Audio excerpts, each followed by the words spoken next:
রাত 11টা ছুঁই ছুঁই। রাজশাহী স্টেশনে বসে আছি, চাকরি সূত্রে ঢাকা যাচ্ছি। 2 দিনের ছুটি নিয়ে বাড়িতে আসছিলাম। অনেক বড় একটা আশা নিয়ে নিজ গ্রামে এসেছি, আর এখন খালি হাতে ফিরে যাচ্ছি। যেটা হারিয়ে ফেলেছি সেটা বলতেই আমার খুব লজ্জা হচ্ছে। আমার মা তার ছোট ভাইয়ের কাছ থেকে অনেক বছর আগে 20,000 টাকা নিয়েছিল। তার বিনিময়ে মামা আমাদের একটা জমি দখলে নেয়। অভাবের কারণে টাকাটা পরিশোধ করতে পারিনি, তাই আর জমি ছাড়ানো হলো না। এক সময় মা চলে গেল। ওনার চিকিৎসা করতে আমাদের বাড়িটা বিক্রি করা হয়। জমি বলতে মামা যতটুকু নিয়েছে ওইটুকু থাকে। মাঝখানে অনেকটা বছর পার হওয়ার পর আসছিলাম 20,000 টাকা নিয়ে। জমিটা ছাড়িয়ে নিয়ে নিজ গ্রামে থাকবো, কিন্তু মামা দিতে নারাজ। আমিও আর জোর করিনি, হাসি মুখে চলে আসি। আমার যেহেতু কোনো সাপোর্ট নেই, তাই মামার সাথে যুদ্ধ ঘোষণা করা বৃথা। এখন স্টেশনে বসে ভাবছি, ঢাকায় গিয়ে সে একই কাজ করতে হবে। সেই পিয়নের চাকরি, তাতে কিছু বেতন, খাওয়া খরচা চলে। একা মানুষ, খরচ কম হওয়ায় কিছু টাকা জমাতে পেরেছি। আর সেইটা নিয়ে বুকে আশাও বেঁধেছিলাম যে গ্রামে থাকবো। সেটা তো আর হলো না। এক বস্তা হতাশা নিয়ে শহরে জীবনে ফিরেছি। আর চাকরির কথা কি বলবো, এইচএসসি সার্টিফিকেট আছে, আর এদিকে কিছুদিন ডিগ্রিও পড়েছিলাম। তারপর পারিবারিক অভাবের কারণে লেখাপড়ার দরজা সেখানেই বন্ধ। তবে একটা পড়া এখনো চালু রয়েছে, সেটা হলো মানুষকে পড়া, মানুষকে বোঝা। এই সাবজেক্ট পাস মার্ক তোলাই বেশ কঠিন। বিচিত্র রকম মানুষ সব এই পৃথিবীতে, যাদের চেনা খুবই দুষ্কর। আমি কথাগুলো ভাবছিলাম আমার সামনে বসে থাকা কিছু মানুষের দিকে তাকিয়ে। তারা অনেকটা দূরে ছিল, তাই তাদের চেহারা আবছা দেখছিলাম। আর তখনই খেয়াল করলাম কেউ একজন আমার দিকে এগিয়ে আসছে। আবছা আবছা ভাবেই মনে হচ্ছিল ইয়াং কোনো মেয়ে। মেয়েটা এসে আমার সামনে দাঁড়ালো। এবার আমার চোখের আবছা ভাবটা ছাড়লো। আমি এক পলক মেয়েটাকে দেখে নিলাম। বাহ, মেয়েটা তো বেশ সুন্দরী। শুধু সুন্দরী বললে কম হবে, একটু বেশি সুন্দরী। তবে তার আধুনিক ড্রেসের সাথে তার সৌন্দর্যের কোনো ম্যাচ করছে না। আমি আবার ভাবনাতে চলে গেলাম। হঠাৎ এই এই কি সমস্যা আপনার? ভাবনা থেকে বেরিয়ে এসে স্বাভাবিকভাবেই বললাম, কোনো সমস্যা নেই তো? আমার দিকে এভাবে তাকিয়েছিলেন যে, পছন্দ হয়েছে? প্রশ্ন শুনে তো গলা শুকিয়ে কাঠ হয়ে গেছে। একে তো মেয়ে, তার উপর এত সুন্দরী মেয়ে, আর অদ্ভুত প্রশ্ন। আমি আমতা আমতা করে বলেই ফেললাম, না না। পছন্দ হয়নি তো তাকিয়েছিলেন কেন? আমার ফেসটা হয়তো ওই দিকে ছিল, কিন্তু দৃষ্টি অন্যদিকে দিয়েছিলাম। না, একা মুখের উপর বলে পছন্দ হয়নি। কি নাম আপনার? শুভ। আমি ইরা। আর আপনাকে চেনা চেনা লাগছে, তাই নামটা জিজ্ঞেস করলাম। ও, তারপরে ইরা নামের মেয়েটা আমাকে অবাক করে দিয়ে আমার কাজের স্থান, মানে আমি যে কোম্পানিতে পিয়ন হিসেবে চাকরি করি, তার কথা বলল। আপনি কি মিতালি অফিসের পিয়ন? জি জি। ও, আমার বাবা ওই কোম্পানির মালিক, আর আমার বাবার অফিসেই চাকরি করে। বাবার অফিসে আমি অনেক যাই। আপনি তো চা কফি এনে দেন। আমি আপনাকে চিনেছি, আপনি আমাকে চিনতে পারেননি কেন? আমি আপনার দিকে তাকাইনি, আর আমি মেয়েদের দিকে কম তাকাই। ওরে সাধু, শোনেন, আপনি তাকান, তবে বেশি ভাবনায় থাকেন। তবে আমাকে কখনো খেয়াল করেননি। জি, এটাও হতে পারে। আমিও হিতাহিত জ্ঞান বুদ্ধি হারিয়ে ফেলেছি। তোকে আপনি করে বলছি কেন? তুই তো পিয়ন। আচ্ছা শোন, জি ম্যাম। বলে, তুই তো সাধারণ বগিতে যাবি, জি ম্যাম। আমি কেবিনে যাব। তুই আমার ব্যাগ দুটো একটু উঠাই দিবি, তারপর তোর আসনে গিয়ে বসবি, ঠিক আছে? জি ম্যাম, ঠিক আছে। রাগ করিস না, কুলি পাচ্ছি না। আর তোকে পেয়েছি, হার কাকে লাগে? চেনা মানুষ তো। জি ম্যাম। এত জিম্যাম করিস কেন? জি না, হ্যাঁ ম্যাম, ঠিক আছে। আমি ব্যাগ উঠাই দিব। ওকে ওকে। মালিকের মেয়ে, যথেষ্ট সম্মান দিতে হবে। আর যা বলবে সেটা তো করতেই হবে, না হলে আমার চাকরি তখনই গায়েব। এসব ভেবে লাভ নেই, আর ভাবনাতে হারিয়ে গেলে চলবে না। অ্যাক্টিভ থাকতে হবে। ট্রেন ঢাকা থেকে আসলো। 8 ঘন্টা পর ইঞ্জিন ঘুরিয়ে আবার ঢাকার উদ্দেশ্যে রওনা হবে। আমি ইরা ম্যামের ব্যাগ দুটো তার কেবিনে দিয়ে আসলাম। বকশিস স্বরূপ তিনি আমাকে 50 টাকা দিলেন। কোনো দ্বিধা না করে টাকাটা নিলাম, কারণ আমার আগে থেকে অভ্যাস আছে। টাকা নিয়ে চলে যাচ্ছিলাম, ইরা ম্যাম আবার ডাকলো। আর শোন শোন, জি ম্যাম, বলেন। নামার সময় আবার তুই আসবি, ঠিক আছে? আচ্ছা। আবার ঘুমিয়ে যাস না কিন্তু। না ম্যাম, ঘুমাবো না। ওকে, যা। আমি আমার বগিতে গিয়ে উঠলাম। টিকিট সংগ্রহ করতে আমি অনেক দেরি করে ফেলেছি, তাই সিট হয়নি। পুরো রাস্তাটা দাঁড়িয়ে যেতে হবে। আশেপাশে তাকিয়ে দেখলাম অনেক সিট ফাঁকা। সামনের 2-1টা স্টেশন পর এসব সিট আর ফাঁকা থাকবে না। তাই মনে মনে ঠিক করলাম সিটে বসবো না, দাঁড়িয়ে যাব। ট্রেন ছাড়লো, আমি দরজায় দাঁড়িয়ে আছি। ঠান্ডা হাওয়া আমার শরীরটাতে লাগছে। আমি ভাবনায় আবার ডুব দিলাম। ভাবতে লাগলাম পুরনো দিনের কথা। মাঝে মাঝে নিজের ভবিষ্যতের কথাও ভাবলাম। তাতে যা ফলাফল পেলাম সেটা শূন্য, কারণ ভেতরে খুব হতাশা কাজ করছিল। অর্ধেক পথ আসতেই স্টেশন ছাড়াই ট্রেনটা থেমে যায়। যান্ত্রিক কোনো ত্রুটি হয়েছে হয়তো।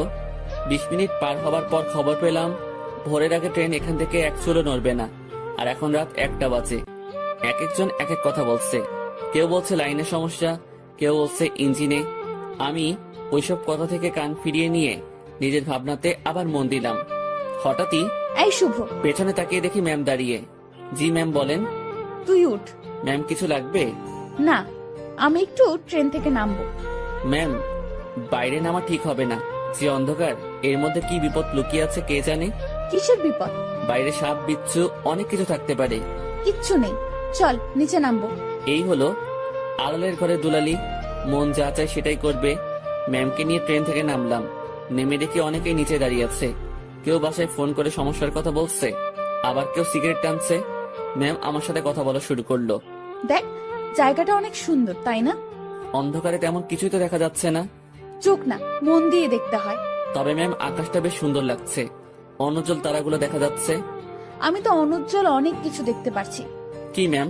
এই যে দেখ, একটা টি স্টল, চল যাই। এখন ওখানে গিয়ে কি হবে?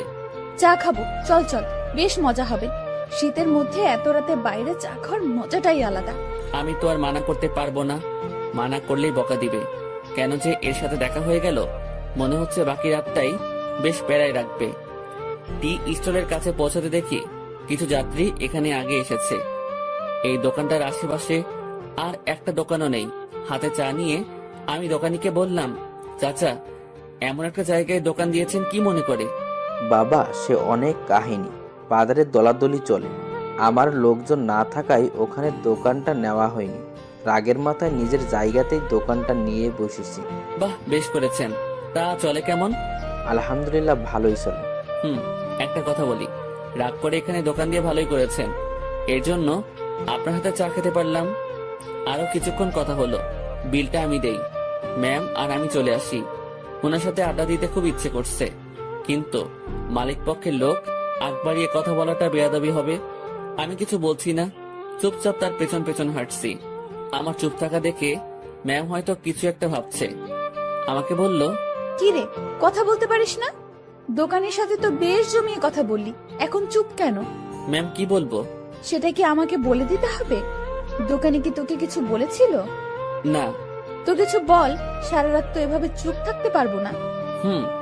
আপনি রাজশাহীতে কোথায় আসছিলেন? আর বলিস না, আমার একটা বান্ধবীর বিয়ে হলো, বিয়েতে আসছিলাম। ও, তুই বিয়ে করেছিস? না ম্যাম। কেন? কাকে বিয়ে করব? কাকে করবি মানে? দেশে কি মেয়ের অভাব পড়ছে? আসলে সেটা না। তো কি? আমার পরিবার নেই, আমার বিয়ে করা একটু সমস্যা। তো সমস্যার কি আছে?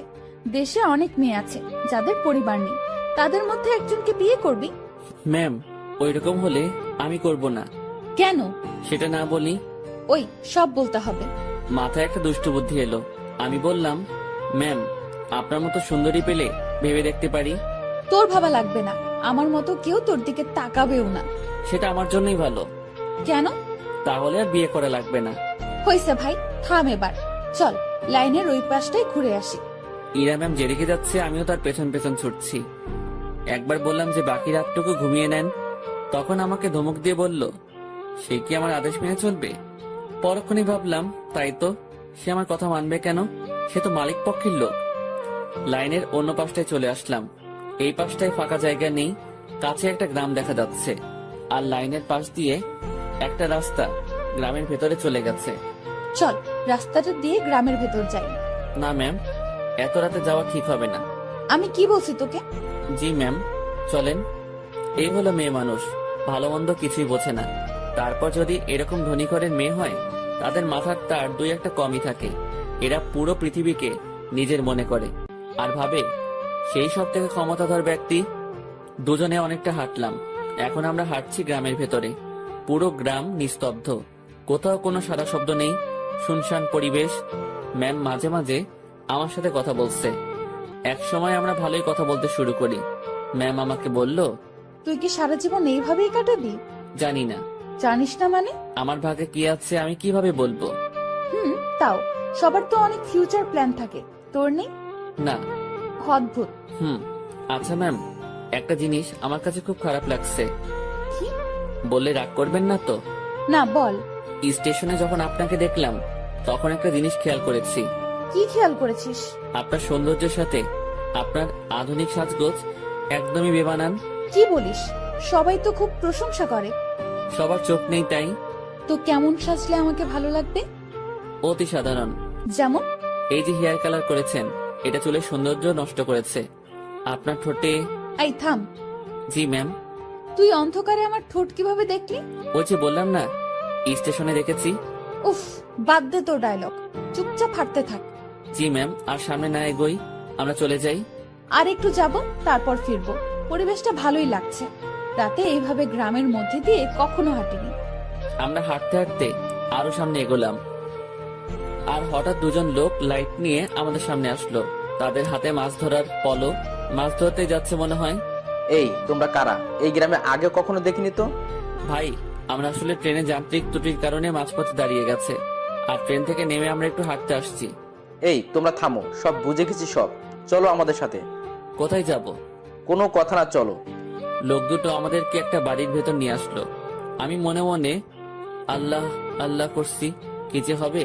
গ্রামের মানুষ এসব কিছুতে বেশ সিরিয়াস। রাত করে মেয়ে নিয়ে বাইরে দেখলে উল্টাপাল্টা ভাববে। আমাদের বেলায় ঠিক তাই হয়েছে। এরা শুধু আমার দিকে তাকিয়ে বারবার দেখছিল। আমিও মনে মনে বলছি, দেখেন কেমন লাগে। একজন বাড়ির গিন্নিকে ডাকা শুরু করলো। বুঝলাম এটা তার নিজের বাড়ি। লোকটির বয়সে আমাদের তাকিয়ে বলল, এরা কারা? ওরা বাড়ি থেকে পালায় আসছে, ওদের তুমি ঘরে নিয়ে যাও। আমি হুজুরের ডাইকা নিয়ে আসি। ভাই ভাই, হুজুরে ডেকে কি করবেন? বিয়া করায় দেবো তোমাদের। ভাই ভাই শোনেন, উনি আমার কিছু না, আমরা পালাই আসিনি। উল্টাপাল্টা কথা কইও না, চুপ থাকো। একটা মায়া তোমার সাথে এত রাতে ঘুরে, এর মানে কি আমরা বুঝি না? ভাই ভাই এমন কইরেন না। চান মিয়া, তুমি ওদের ঘরে নিয়ে যাও। আর বউ, আমি যাইতেছি হুজুরের ডাকতে। আমাদের কাছে একজনকে রেখে লোকটি অন্ধকারে হাওয়া হয়ে গেল। কিছু একটা ঘটতে চলছে। আমি ইরার দিকে তাকালাম, দেখি সে আমার দিকে তাকিয়ে আছে। মুখটা কাঁচুমাচু করে রেখেছে সে। দুজনে কথা বলতে পারছি না। সময় যাচ্ছে আর লোকজন বাড়তে শুরু করে। আমাদের দুজনকে 2 রুমে রাখা হয়েছে। আমি শুধু আল্লাহ আল্লাহ করছি। ওইদিকে ইরা কি অবস্থা হয়েছে আমি জানি না। কিছু সময় পর হুজুর আসলো। আমি তাকেও বুঝালাম। স্বস্তির কথা হলো সে বুঝেছে। কঠিন একটা সমস্যা থেকে বাঁচলাম। হুজুরটা আমাদের লাইন পর্যন্ত এগিয়ে দিল। তারপর ওয়াও, কি দারুণ অভিজ্ঞতা। ধুর, চুপ করেন তো, এখনই তো একটা ইয়ে হয়ে যেত। মানে কি? আরে বড় বাচ্চা বেঁচে গেছেন।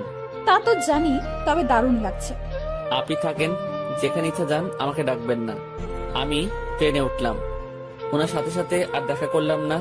ফজরের আজান হলো, তার কিছুক্ষণ পর আমাদের ট্রেন আবার যাত্রা শুরু করলো। আমি ঠিক আমার আগের জায়গাটায় দাঁড়িয়ে আছি। ইরা ম্যাম আবার আসলো। তুই ভালোই বদমাইশ তো। কি কি করছি আমি? তুই আমার উপর ছাড়ি দিস, আমার উপর রাগ দেখাস। তো কি করব? আপনার মাথায় কি ব্রেইন নামক জিনিসটা আছে? থাকলেও তো মনে হয় কাজ হবে না। এরকম ছেলে মানুষই করেন, কি জন্য বড় হয়েছেন বোঝেন না কিছু। ম্যাম আমার দিকে হা করে তাকিয়ে আছে। আমি জানি কথাটা বলার পর আমার চাকরি থাকবে না। আপনার বাবাকে কিছু বলতে হবে না, আমি অফিস যাব না। ম্যাম কিছুক্ষণ চুপ থেকে বলল, আমি তোকে চাকরি দেইনি, তোর চাকরি আমি কাটবো কেন? এই যে আমাকে বকা দিলি, মনে রাখিস, এর শোধ আমি তুলবো। ইরা রাগ দেখিয়ে তার কেবিনে চলে গেল। ম্যাম যে থ্রেটটা দিল, আমার একটু ভয় লাগলো না। ওনার কথা শুনে মনে হলো কোনো বাচ্চা আমাকে থ্রেট দিয়েছে। ওনার কণ্ঠটা সত্যি অসাধারণ। শুনলে মনে হয় বারবার শুনি। না, আমি আবার ভাবনাতে হারিয়ে যাচ্ছি কেন। যাই, ওনার কেবিনে গিয়ে সরি বলে আসি। না হলে আমার কি করে বসবে আল্লাহ জানে। আমি তার কেবিনের ভিতর ঢুকবো, তখনই কারোর সাথে ধাক্কা লাগলো। তাকিয়ে দেখি ম্যাম। উনি হয়তো বাইরে আসছিলেন। এটা কি হলো? সরি ম্যাম, বুঝতে পারিনি। তুই আমার কেবিনে কি জন্য? সরি বলতে আসছি। সরি বললে তো কাজ হবে না, আমি তোকে মাফ করব না। কিছুক্ষণ তর্ক হলো। আমি তাকে বললাম, আমার উপর কেউ রাগ করে থাকুক সেটা আমি চাই না। আপনার মন যা চাই তাই করেন। কথাটা বলতেই ম্যাম আমাকে অবাক করে আমার গালে 2টো চর বসিয়ে দিল। এখন বুঝতে পারলাম ম্যাম বেশ রেগে গিয়েছিল আমার উপর। চরটা না খেলে হয়তো বুঝতে পারতাম না।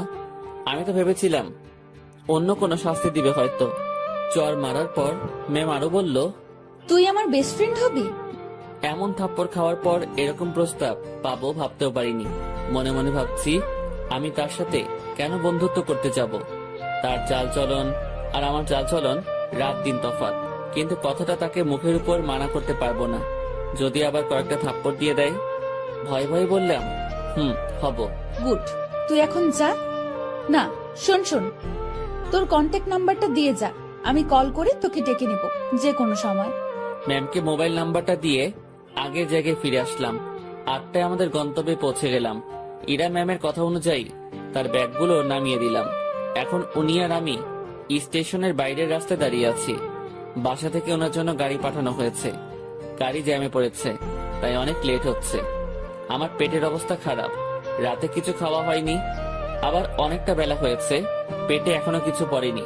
ম্যামের সামনে কিছু বলারও সাহস পাচ্ছি না। কিছু সময় পর উনি আমাকে বললেন, তোর কি ক্ষুধা লাগছে? জি অনেক। তো খেয়ে আয়। আচ্ছা আপনি দাঁড়ান, আমি যাবো আর আসবো।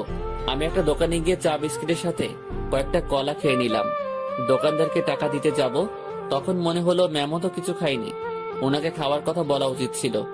ভুলটা যেহেতু করেই ফেলেছি, তাই ওনার জন্য কিছু নিয়ে গেলাম। আমি কাছে গিয়ে তার দিকে খাবারগুলো এগিয়ে দিলাম। আমার দিকে উনি ভ্রু কুঁচকে তাকালো। এগুলো আমাকে কেন দিচ্ছিস? খেয়ে নিন, আপনি তো রাতে কিছু খাননি। তুই কি ভাবিস আমাকে? আমি সকাল সকাল রাস্তায় দাঁড়িয়ে এসব খাবো? এগুলো তোদের মতো লোকজন খাবে। সরি ম্যাম, বুঝতে পারিনি। খাবারগুলো নিজের ব্যাগে ভরে নিলাম, নিজে বাসায় গিয়ে খাবো। ঘন্টাখানেক পর গাড়ি আসলো। ম্যামকে উঠিয়ে দিয়ে আমি আমার বাসায় চলে গেলাম। আমার হাতে শুধু আজকের দিনটাই ছুটি আছে, আগামীকাল থেকে ডিউটি। বাসায় এসে সব ঠিকঠাক করে নিলাম। দিনের বাকি সময়টুকু আর বাইরে বের হলাম না। এই শহরের গাড়িগুলোর হর্ন আমার ভালো লাগে না। প্রচন্ড বিরক্তিকর একটা জিনিস, শুনলেই মাথা ব্যথা শুরু হয়ে যায়। রুমের জানালা খুলে দিয়ে আকাশের দিকে তাকিয়ে থাকি। গতকাল রাতের ঘটনাটা ভাবতে থাকি। কাল যদি বিয়েটা হয়ে যেত, আজ আমি মামা শ্বশুর বাড়ি থাকতাম, মানে জেলে। কি বাঁচাটাই না বাঁচলাম। সন্ধ্যার একটু আগ দিয়ে ইরার কল পেলাম। উনি আমাকে তাদের অফিসের সামনে যেতে বলেছে। গত রাতে ফ্রেন্ড হয়েছি, কথা রাখতে অবশ্যই যেতে হবে। কথাই আছে, ফ্রেন্ডের কাছে কোনো বাহানা চলে না। আমিও তাই কোনো বাহানা বা ব্যস্ততা দেখালাম না। বাইরে যাচ্ছি ওনার সাথে দেখা করতে, তাই একটু সাজতে হবে। ব্যাগ থেকে নতুন একটা ফুল হাতা গেঞ্জি বের করলাম। একটু স্মার্ট সাজার জন্যই। সুন্দরীদের সামনে তো আর এমনি এমনি যাওয়া যায় না। এই প্রথম কাউকে উদ্দেশ্য করে সাজগোজ করছি।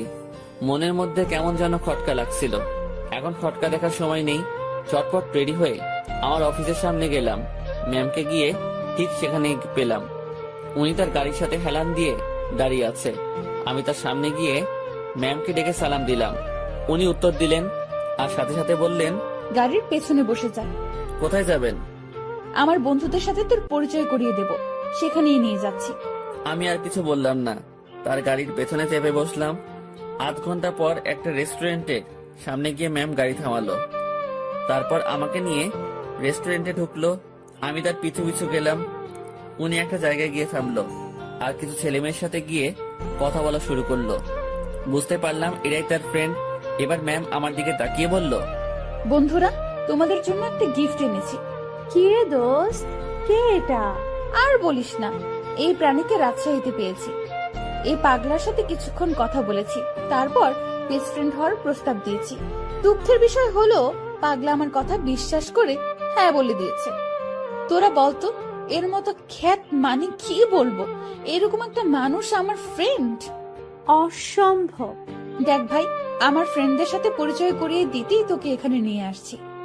ইরা একে একে তার বন্ধুদের সাথে পরিচয় করিয়ে দিল। সবাই বনেদি ঘরের ছেলে মেয়ে। ট্রেনের কথা মনে পড়তেই লজ্জায় ঘেমে যাচ্ছি। এখন মান সম্মান যা যাওয়ার তা তো গেছে, বাকিটুকু নিয়ে এখান থেকে কেটে পড়তে পারলেই হলো। কিছুক্ষণ পর সেটাও থাকলো না। আমার পোশাক আর চেহারা নিয়ে তারা উপহাস করতে শুরু করলো। একটা ছেলে এগিয়ে এসে বলল, ভাইয়া এটা গেঞ্জি নাকি তেনা? কোথা থেকে কিনেছো ভাইয়া? নাকি কারো পড়ে থাকা জিনিস কুড়িয়ে নিয়েছো? না ভাই, সত্যি কিনেছি। ওমা, তাই? হুম। দেখ, ছেলেটা মাথায় তেল দিয়ে আসছে। সবাই হেসে উঠলো। সত্যি কথা বলতে আমি তেল দেইনি, ওরা পচানি দেওয়ার জন্যই বলছে। ভাবছি এখানে আর থাকা ঠিক হবে না। ম্যামকে বললাম, ম্যাম আমি এখন যাই। ওলে বাবুটা, এখনই না, কিছু খেয়ে যাও। হ্যাঁ, কিছু খেয়ে যা। একটা ছেলে আমার পকেটে হাত দিল। আমার দুর্ভাগ্য যে পকেট থেকে সে 20,000 টাকা নিয়ে এসেছি। ব্যাগে রেখে আসবো মনে ছিল না। ছেলেটা আমার পকেট থেকে টাকাটা দেখে একটু অবাক হয়ে বলল, কি রে, তোর কাছে এত টাকা উড়িয়ে পেয়েছিস কোথায়? যাই হোক, আমাদের কিছু খাওয়া। আমি আর কি মানা করব, মান সম্মান একটু বজায় রাখতে হ্যাঁ বললাম। তাতেই ওরা সুযোগ পেয়ে গেল। নানা রকম দামি খাবার অর্ডার করলো, যেগুলো আমি চোখে দেখা তো দূরের কথা, নামও শুনিনি। ওরা সবাই খাচ্ছে, আমি দাঁড়িয়ে আছি। একজন খেতে বলেছিল, কিন্তু আমি মানা করেছি আর বলেছি খেয়ে আসছি, আমার পেট ভরা। খাওয়া শেষে বিল তো 20,000-এর উপরে এলো। আমার মাথায় ঢুকলো না 7-8 জন মিলে 20,000 টাকা কিভাবে খায়, যেটা জোগাড় করতে আমার বছর খানেক সময় লেগেছিল। খারাপ ভালো দু ধরনের মজাই পাচ্ছিলাম। কম খাবারে এত বিল আর আমার পকেটে টাকা গায়েব। ম্যাম আমি এখন যাই। হ্যাঁ যাবি, তার আগে একটা কথা বলি, কখনো এরকম মফিস মার্কা কাজ করবি না। এত সহজে কোনো বন্ধুত্ব পাওয়া যায় নাকি? জীবনে কোনো কিছুই সহজভাবে নিবি না। জি ম্যাম। যা তাহলে। আমি বাইরে এসে দাঁড়ালাম। পকেটে টাকা নেই, বাসায় যাব টাকা লাগবে। মনে মনে ঠিক করলাম ম্যামের কাছ থেকে কিছু টাকা চেয়ে নিব, না হলে এই পথ যেতে যেতে মধ্যরাত হয়ে যাবে। কাল সকালে আবার অফিসে যেতে হবে। অনেকটা সময় পার হওয়ার পর ম্যাম আর তার বন্ধুরা বের হলো। আমি ম্যামকে ডাকায় সে বাকিগুলোকে বিদায় দিয়ে আমার দিকে আসলো। কি হয়েছে, এখনো যাসনি কেন? ম্যাম আমাকে কিছু টাকা। পুরোটা বলার আগেই একটা থাপ্পড় বসিয়ে দিল। আমি আবার বললাম, গাড়ির ভাড়া টাকাটা চাইছিলাম, পকেটে কোনো টাকা নেই, যেতে অনেক সময় লাগবে, কাল থেকে আবার অফিস আছে। তোর জন্য কি আমি টাকা নিয়ে দাঁড়িয়ে আছি, ফকিন্নির বাচ্চা? কথাটা সত্যি, বুকের মাঝখানে গিয়ে লাগলো। আমি আর কথা বাড়ালাম না, ওনার দিকে একবার তাকিয়েই হাঁটা শুরু করলাম। সেই জায়গা থেকে বাসায় যাওয়ার পুরোটা সময় শুধু রেস্টুরেন্টের ভেতরের অপমানের কথা মনে হয়েছে। আজকাল মানুষগুলো কেমন হয়েছে, আরেকজনের আর্থিক অবস্থা না বুঝে তার টাকা খসানোর জন্য উঠে পড়ে লাগে। টাকাগুলোর জন্য খুব মায়া হচ্ছে। ওদের কাছে হয়তো সামান্য টাকা, কিন্তু আমার কাছে পাহাড় পরিমাণ। মধ্যরাতে বাসায় ফিরলাম, কিছু শুকনা খাবার খেয়ে শুয়ে পড়লাম। শুয়ে আর কিছু ভাবলাম না, ঘুমানোর চেষ্টা করলাম, কারণ কাল অফিস যেতে হবে। পরদিন সকালবেলা উঠতে আর দেরি করলাম না, ফোনে অ্যালার্ম দেওয়াই ছিল। সময় মতো উঠে হাতের কাজগুলো সেরে নিলাম, তারপর খেয়ে অফিসের উদ্দেশ্যে রওনা হলাম। অফিসে যাওয়ার পর যে সমস্যায় পড়লাম সেটা আমি কখনো চিন্তাও করিনি। যেখানে স্যার মানে ইরার বাবা বসে থাকার কথা, সেখানে ইরা বসে আছে। ওই চেয়ারটাতে ইরা বসা মানে আজকের দিনটা পুরো শেষ। আমি রুমে ঢুকে তাকে সালাম করে বেরিয়ে আসলাম। কিছুক্ষণ পর উনি নক করলেন। আমি ভেতরে গিয়ে বললাম, জি ম্যাম বলুন। 4 নম্বর টেবিলে রাশিদ সাহেব অফিসে আসেনি, তুই একটু খোঁজ নিয়ে দেখ। জি ম্যাম। আমি ফোন করে জানলাম উনি রাস্তায় আছেন। আমি ম্যামকে সেটা জানিয়ে দিয়ে বাইরে বসে আছি।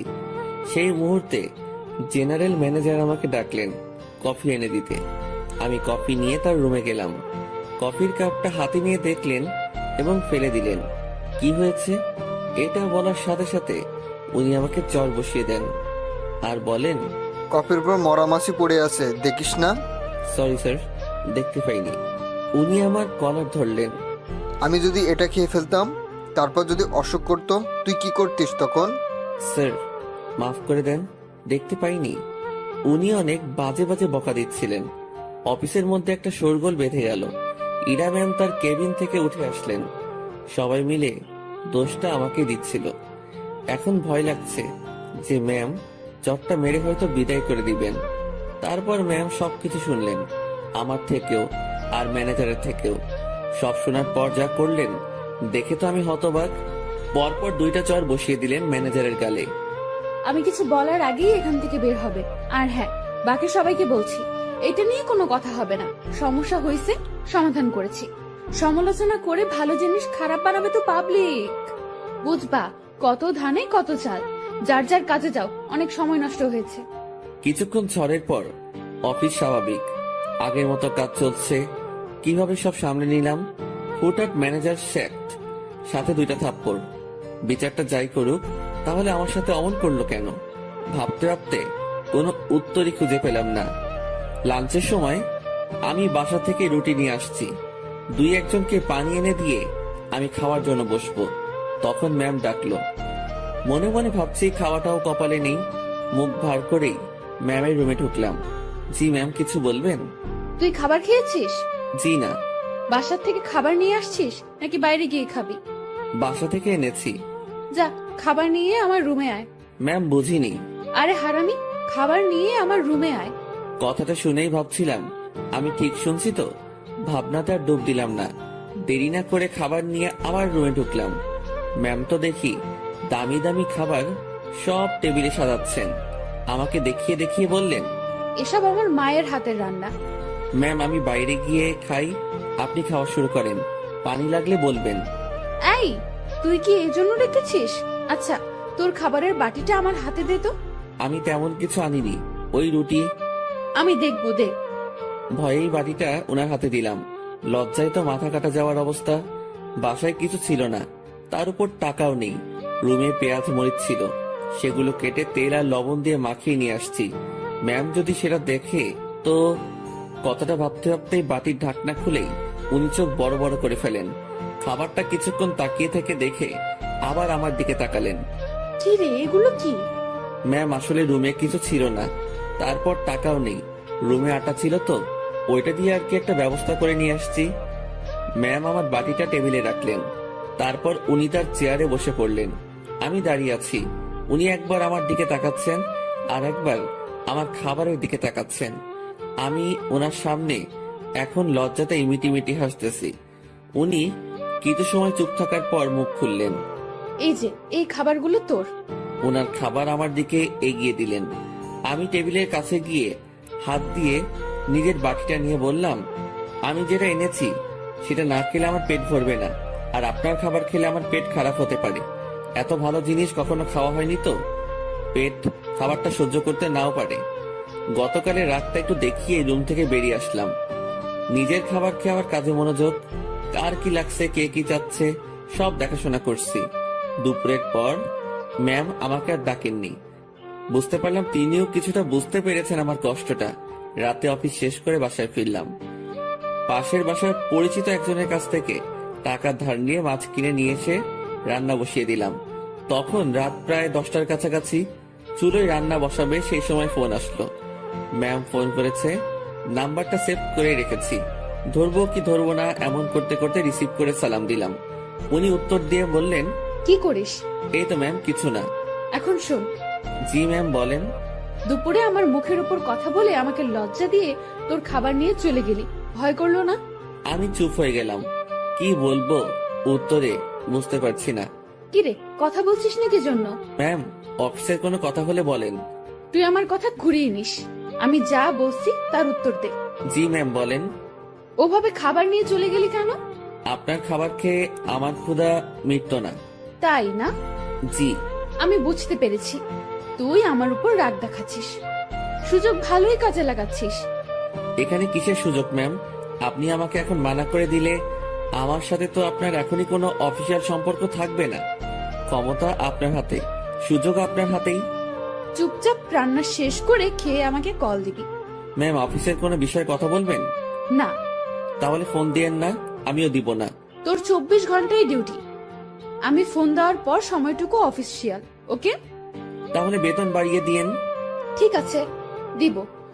ঠিক আছে, দিব। তুই অবশ্যই ফোন করবি। আর হ্যাঁ, কাল অফিসে আসার সময় দুপুরের খাবার আনবি না। কেন ম্যাম? অফিসে না খেয়ে কাজ করতে হবে? তোর জন্য আমি খাবার নিয়ে যাব। ম্যাম, ওসব খাবার টাবার বাদ দিন, আমি আমার খাবারে সন্তুষ্ট।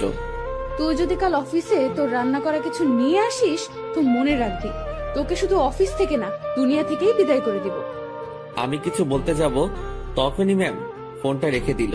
তুই যদি কাল অফিসে তোর রান্না করা কিছু নিয়ে আসিস তো মনে রাখবি, তোকে শুধু অফিস থেকে না, দুনিয়া থেকেই বিদায় করে দিব। আমি কিছু বলতে যাব তখনই ম্যাম ফোনটা রেখে দিল। মনে মনে ভাবছি এত আদিক্ষেতা দেখানোর কি আছে? আমি তার অফিসের সামনে একজন পিয়ন, আর এমন ব্যবহার করছে। মনে হয় না, ছি ছি ছি, কি সব কথা ভাবছি আমি। পরদিন সকাল সকাল উঠে আর রান্না করলাম না। সকালে নাস্তাটা বাইরে করেই অফিসে রওনা হলাম।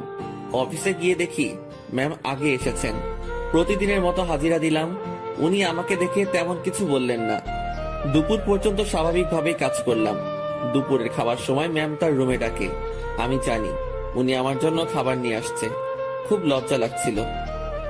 রুমের একপাশে খাবার খাওয়ার জন্য সুন্দর একটা ব্যবস্থা ছিল। ম্যাম আমাকে ওখানটায় বসতে বলে, আর আমার সামনাসামনি উনিও বসে যান। উনি একটা প্লেটে খাবার নিয়ে আমাকে দেয়, আরেকটা উনি নেন। আমি প্লেটে হাত দিতে পারছিলাম না, খুব ভয় কাজ করছিল। এত বড় একজন মানুষের সামনে খাবার খাওয়া চারটিখানি কথা না, তার উপর সামনে এত সুন্দরী মেয়ে বসা। ম্যাম আমার দিকে খেয়াল করে বলল, তুই হাত দিয়ে খাবি না খাওয়াই দিব? জি না ম্যাম। একটা কথা, কি? আমি খাবার বাইরে নিয়ে গিয়ে খাই। এখানে খাইতে তোর সমস্যা কোথায়? ম্যাম সত্যি বলতে ভয় করছে। কি ভয়? আরে ভয় কি জন্য পাচ্ছিস? আপনার সামনে এভাবে খাওয়া। তো কি হইছে, খা। ম্যাম বাইরে যাই। শুভ, আমি এক কথা 100 বার বলতে পারবো না। আমি আর কথা বাড়ালাম না, ভয়ে ভয়ে খাওয়া শেষ করলাম। ম্যাম ছোট বাচ্চাদের মতো খাচ্ছিলেন, দেখতে বেশ মজাই লাগছিল। ম্যাম খাওয়ার দৃশ্যটা দেখতে গিয়ে তার চোখে চোখ পড়ে যায়। আমার বুকটা তখন ভয়ে ধুপ করে উঠেছিল। ইশারায় বলেছিলেন, কি হয়েছে? আমি মাথা নাড়িয়ে মানা করে বলি, কিছু না। খাওয়া শেষে, তুই বাসায় যা, তোর ছুটি। জি ম্যাম। কেন? আমি দিয়েছি তাই। বাসায় তো কোনো কাজ নেই আমার। এত কথা বলতে তোকে কে বলেছে? যা, সোজা বাসায় যাবি, কোথাও যেন দেরি না হয়। আমার ছুটিতে বাকি সবাই একটু অবাক হলো। আমি জানি না ম্যাম, আমার কাজগুলো কাকে দিয়ে করিয়ে নেবেন। উনি যেভাবে কাজ করেন, যে কেউ দেখলে অবাক হবে। আমি বাসায় এসে বিছানায় আরাম করছি। মাথার উপর ফ্যানটার দিকে তাকিয়ে অন্য একটা ভাবনায় ছিলাম। নির্দিষ্ট কোনো ভাবনা না, একদমই এলোমেলো। বাংলায় এই ভাবনাকে কি বলে বা কিভাবে ব্যাখ্যা করে আমি জানি না। এই জিনিসটা ভাবতে ভাবতে আমার চোখটা বন্ধ হয়ে আসে। জানি না কতটা সময় ঘুমিয়েছি। হঠাৎ আমার কানে কোনো একটা শব্দে বেজে ওঠে।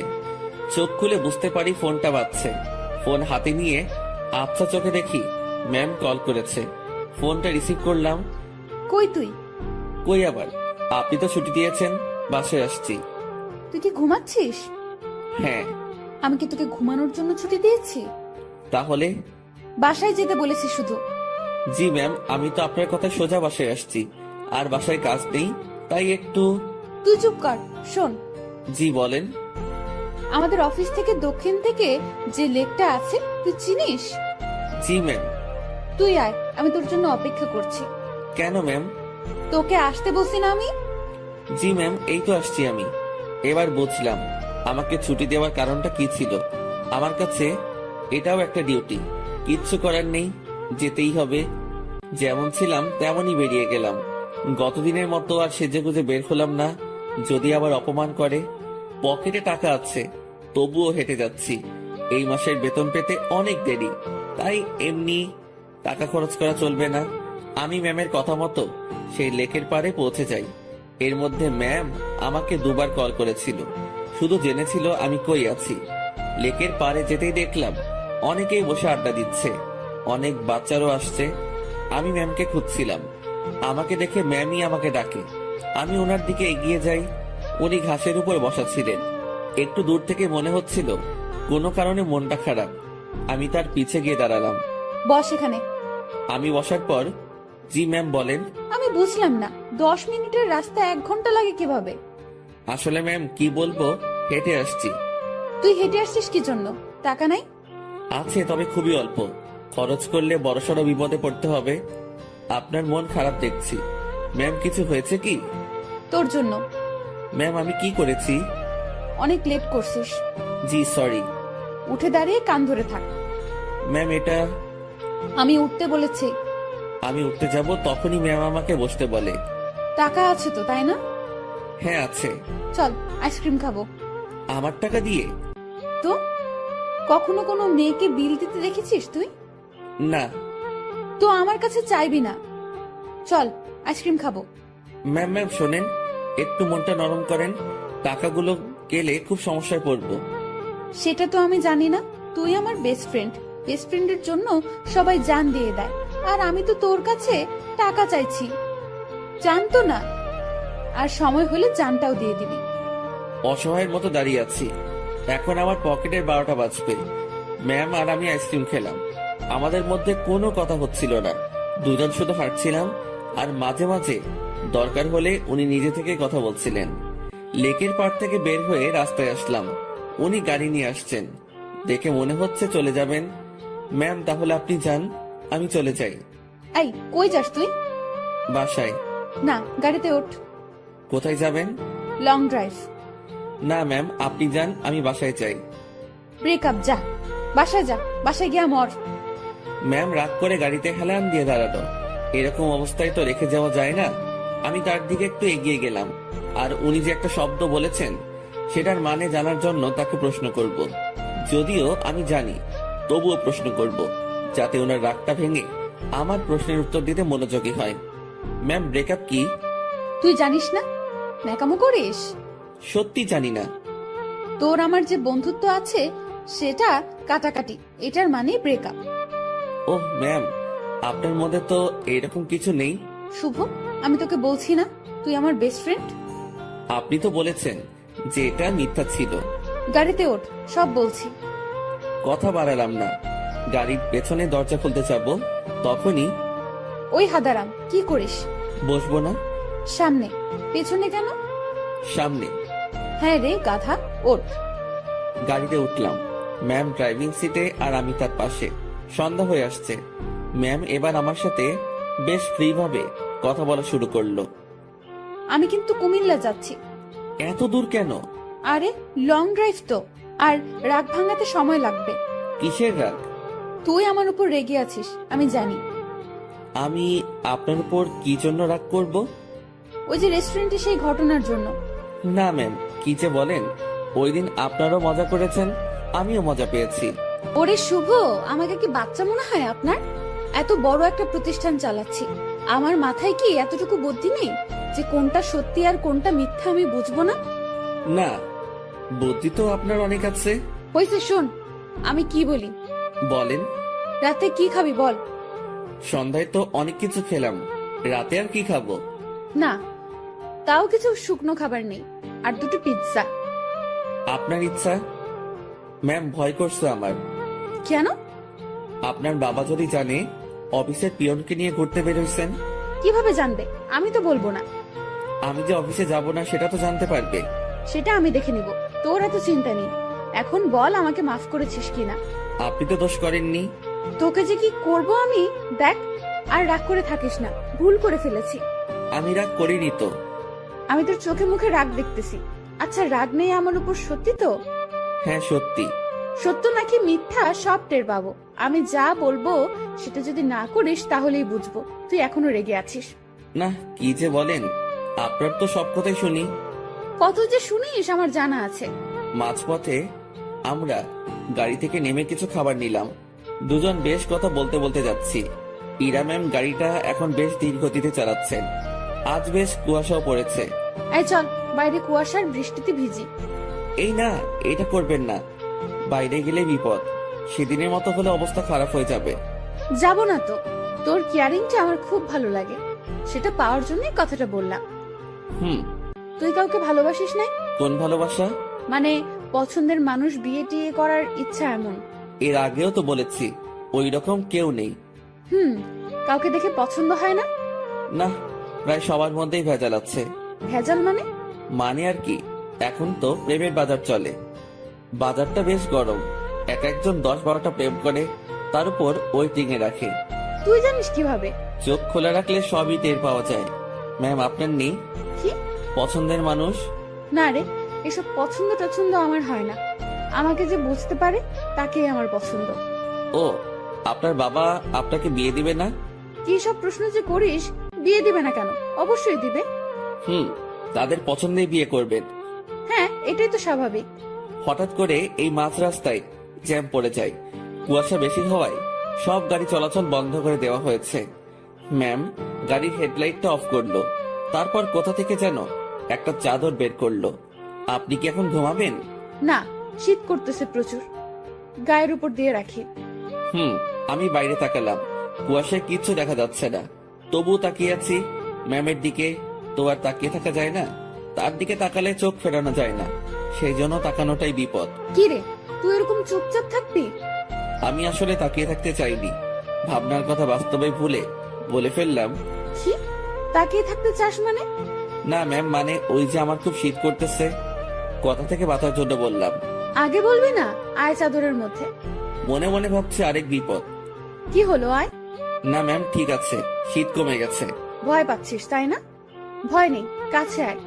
আরে খুব কাছে না, চাদরটা বড়, তুই একটু কাছে আসলেই হয়ে যাবে। একটু কাছে গেলাম, ম্যাম আমাকে চাদরের একটা মুড়ি দিল। আমি সেটা আমার পাশে ঘিরে পিঠের সাথে লাগিয়ে নিলাম। এবার আমি কাঁপতেছি, তবে সেটা শীতে না, ভয়ে। কাঁপুনি রেখে ম্যাম বলল, ওরে আল্লাহ, তোর এত শীত করতেছে? এখন ঠিক হয়ে যাবে। আমি জানি ঠিক হবে না। কথাটা বলে ম্যাম আমার খুব কাছে আসলো, তবে তার শরীরের সাথে কোনো স্পর্শ লাগেনি। অনেক চেষ্টা করে নিজের কাঁপুনি থামালাম। ম্যামের চোখে ঘুম ঘুম ভাব এসে গেছে। ম্যাম, আপনি তো ঘুমাচ্ছেন। কই না তো। আপনার কি খুব ঘুম পাচ্ছে? অনেক। ম্যাম ধীরে ধীরে বেশ সুন্দরী হয়ে উঠছে। শুনেছি সুন্দরী মেয়ে ঘুমালে আরো বেশি সুন্দরী লাগে। আজ সেটা সামনে থেকে দেখলাম। আমি যদি ওনার বর হতাম, এখন কাছে নিয়ে বুকের মধ্যে রাখতাম।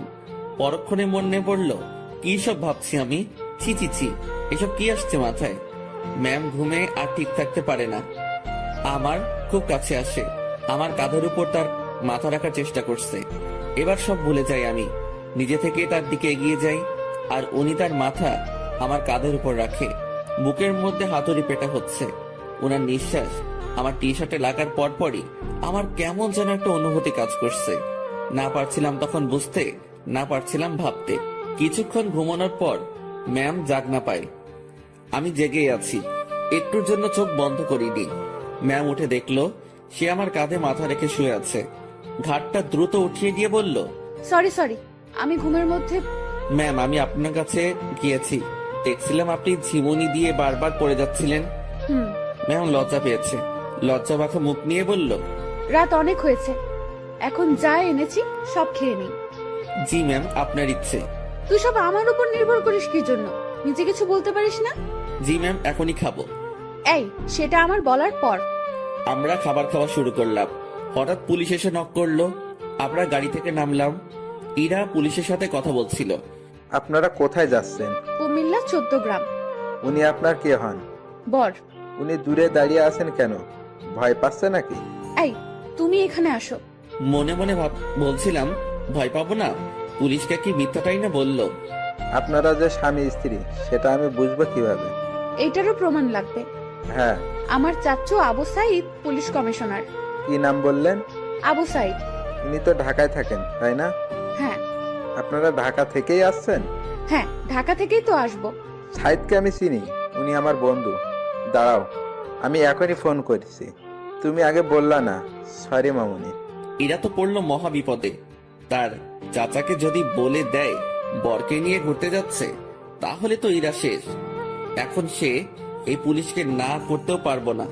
এদিকে তার চাচা ফোনটা রিসিভ করেছে। দুজন বন্ধু একে অপরের খোঁজ নেওয়ার পর পুলিশটা ইরার কথা বলল। ইরার চাচা বড় সড়ো এক ধাক্কা খেলো।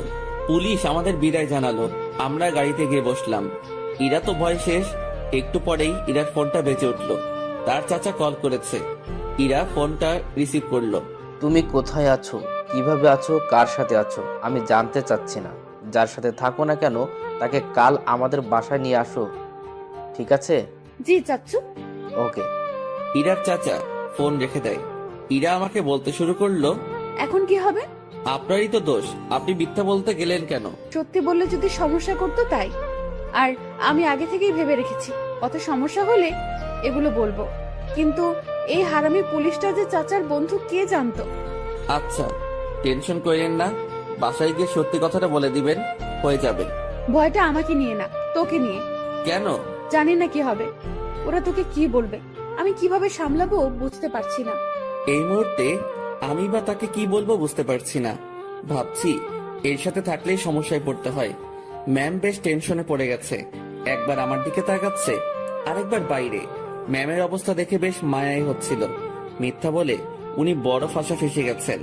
তার টেনশন কমানোর জন্য আমি তাকে ডেকে বললাম, ম্যাম। বল। আমি বলি কি, এত টেনশন করে লাভ নেই, যা হবার হবে। আর সত্যিটা বললে হয়তো উনারা বুঝতে পারবে। সত্যিটাই বা কিভাবে বলবো? আমার তো তাদের সামনে কথা বলতে ভয় হাত পা কাঁপবে। আচ্ছা ম্যাম, ওনাদের সাথে আমি কথা বলবো। আরে তোর সাথে ওনারা কথাই বলবে না। সেটা দেখা যাবে, আগে তো বাসায় যাই। রাতটা কাটলো জেগে জেগেই। রাতের শেষ ভাগে যানজট কেটে গেল। আমরা ঢাকায় ফিরলাম আর সোজা ম্যামের বাসার সামনে পৌঁছে গেলাম। ম্যাম আমাকে বাইরে রেখে ভেতরে গেলেন। ভেতরে তার সাথে কি হচ্ছিল সেটা আমার কাছে অজানা। হয়তো তাকে বকা দিচ্ছে। কিছু সময় পর ম্যামের সাথে পুরো পরিবার আসলো। আমি তো দেখেই ভয়ে শেষ। ম্যামের বাবাকে দেখে আরো ভয় লাগছিল, কারণ উনি তো আমাকে চেনেন। স্যার আমার কাছে এসে বললেন, তুই আমাদের অফিসের পিয়ন তাই না? জি স্যার।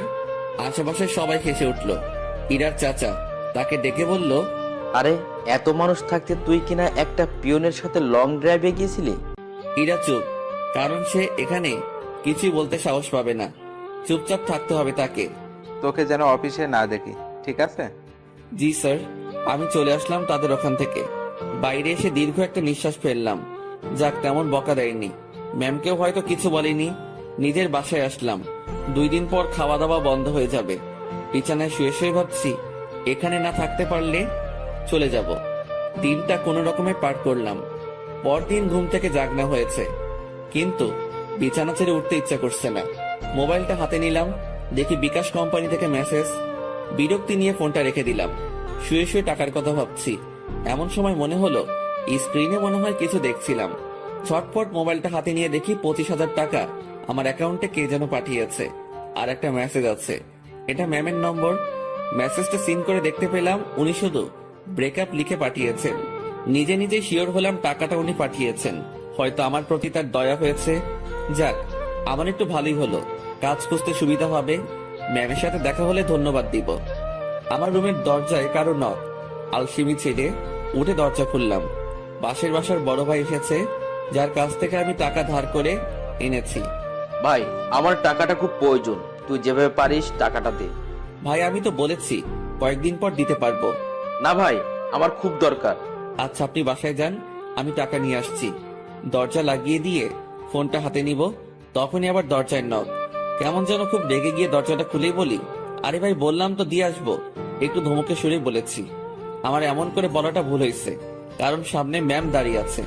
এখন কি বলবো, কিভাবে কথা কাটিয়ে নিব, এসব ভাবতে ভাবতে ম্যাম নিজে প্রশ্ন করলো, কি সমস্যা?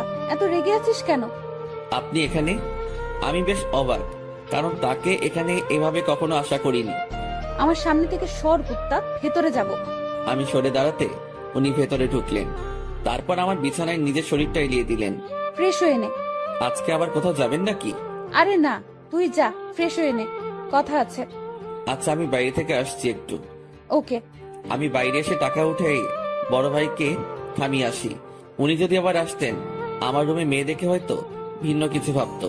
রুমে এসে দেখি ম্যাম ঘুমিয়ে গেছে। আমি ফ্রেশ হয়ে নিলাম। কাজ শেষে উনার দিকে তাকিয়ে ভাবছি, এই মেয়েটার যে কি হয়েছে। উনি চোখ খুলে বললেন, খাওয়া হয়েছে? না। টাকা না পাঠিয়ে দিলাম, এখনো খাসনি কেন? উঠতে তো হবে। যা, বাইরে থেকে খাবার নিয়ে আয়, একসাথে খাবো। ম্যাম, আপনি এই পরিবেশে খেতে পারবেন না। তুই পারলে আমিও পারবো। কথা বাড়িয়ে লাভ নেই, এই মেয়ে আমার কথা শুনবে না। বাইরে গিয়ে টাকা উঠিয়ে ভাইকে দিলাম, আর ম্যামের কথা মতো খাবার নিয়ে আসলাম। খাবারটাও সকাল সকাল বিরিয়ানি। কি নিব ভেবে না পেয়ে এটা নিয়ে ফিরলাম। এসে দেখি ম্যাম আবার বিছানা উঠাচ্ছে। ম্যাম ম্যাম, ছি ছি ছি, কি করেন?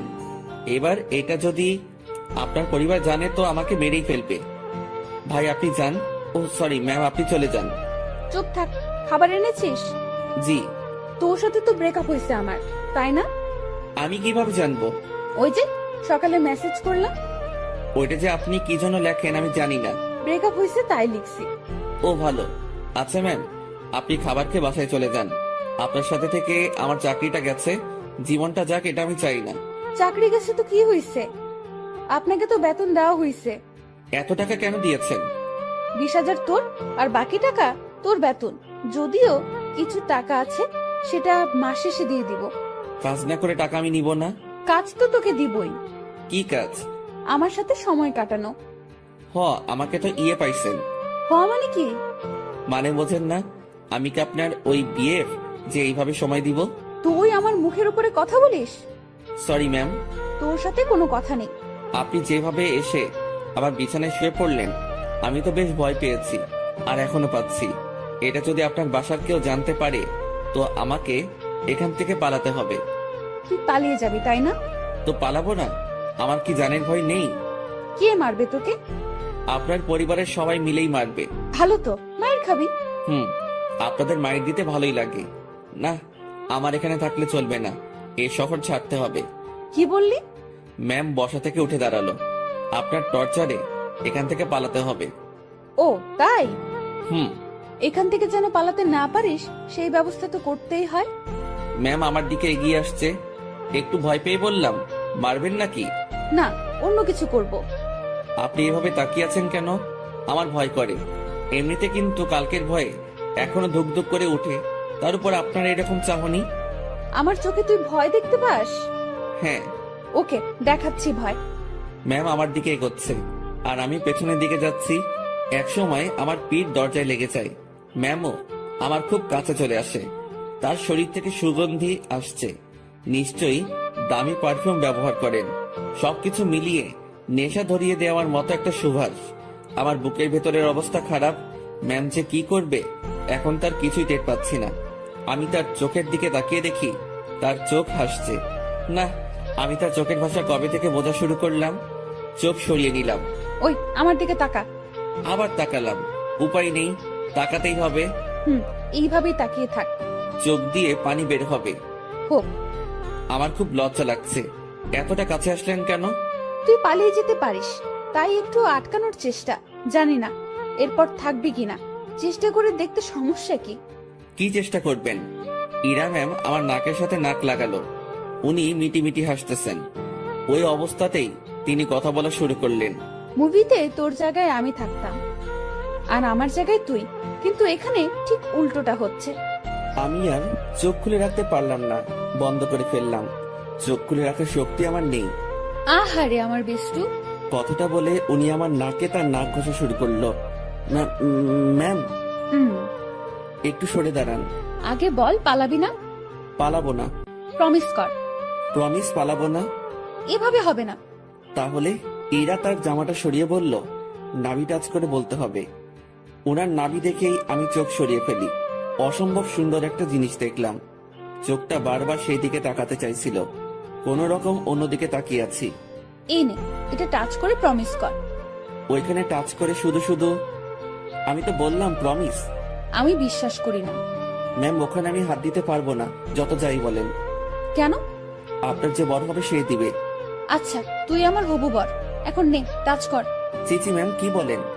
এক আদেশ এতবার দিতে পারবো না, কিন্তু আমি তোরে দিতে বলছি না। আমার লজ্জা করে। তোর লজ্জার আমি রাগাবিরা বলে দিলাম। ম্যামের মাথা পুরো গেছে মনে হয়। না হলে এসব কথা বলছে তাও আমাকে। ওনাকে জিজ্ঞেস করা ছাড়া কোনো উপায় নেই। ম্যাম এমন করতেছেন কেন? আমার গালে এক থাপ্পড় দিয়ে বলল, আমি যেটা বলি সেটা না করে তুই আমাকে উল্টো প্রশ্ন করতেছিস। তাহলে কি ধরবো? তো ভাবছি মায়ের খাবার থেকে ধরাই ভালো। আর সত্যি কথা বলতে, দেখার পর আমি লোভ সামলাতে পারছি না। আমি ওনার নাভির উপর জাস্ট হাতটা রাখলাম। উনি একবার চোখ বন্ধ করে আবার চোখ খুললেন। চুপ কেন? কথা দিলাম যাব না। গুড, এখন হাত সরিয়ে নে। ও সরি ম্যাম, আমার থেকে দূরে গেল, আমি বাঁচলাম। উনি আবার বলতে শুরু করলেন, বাবাকে চ্যালেঞ্জ করে আসছি, তোকেই বিয়ে করব আমি। ও আল্লাহ, না ম্যাম, এটা কি বলছেন আপনি? তুই বুঝবি না, আমি তোকে টাকা দেওয়ার পরেই ঝগড়াটা লাগছে। আমাকে নিয়ে পরিবারের সাথে ঝগড়া করতে গেছেন কেন? ওরা আমার চরিত্র নিয়ে কথা উঠাইছে, তারপর আমাকে বলেছে তোর সাথে নাকি আমার প্রেম আছে। আচ্ছা, মাথা ঠান্ডা করেন। হ্যাঁ, তোকে আমাদের বাসায় নিয়ে গেলে আমার মাথা ঠান্ডা হবে। ও আল্লাহ, এবার আমি শেষ। ম্যাম কি বলেন এগুলা? আমি কেন? ঝগড়ার সময় বলেছি আমি তোকে ভালোবাসি, তোকেই বিয়ে করব, আর তুই আমাদের বাসায় থাকবি। মানে আপনি আমার উপরে যাওয়ার টিকিট নিয়ে আসছেন, তাই না? জানি না, ব্যাগপত্র গুছিয়ে নে আর আমার সাথে চল। এইমাত্র বললেন জাস্ট না পালালেই হবে, এখন আবার বলছেন আপনাদের বাসায় নিয়ে যাবেন।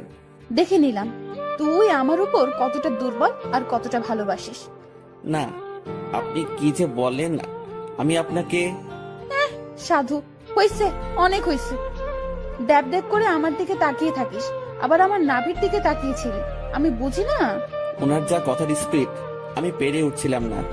এখন ওনার বায়না আমাকে তাদের বাসায় নিয়ে যাবে। আর যাই হোক, নিজের জানটা অকালে চলে যাক সেটা আমি চাই না। আমি তো যাবনি, সেটাই মনে মনে ঠিক করলাম। এখন ম্যামকে বোঝাতে হবে, ম্যাম আমি যাব না। রুমে ছুরি নেই? কি করবেন? হাত কাটবো আমার। এই না, তোর সাথে কথা নেই, ব্রেকআপ, যা। তুই মানা করার কে? ছুরি কই সেটা বল। না না ম্যাম, যাব আমি। দ্রুত তোর কাপড় গুছিয়ে ব্যাগে ওঠা। ওকে ওকে, উঠাচ্ছি।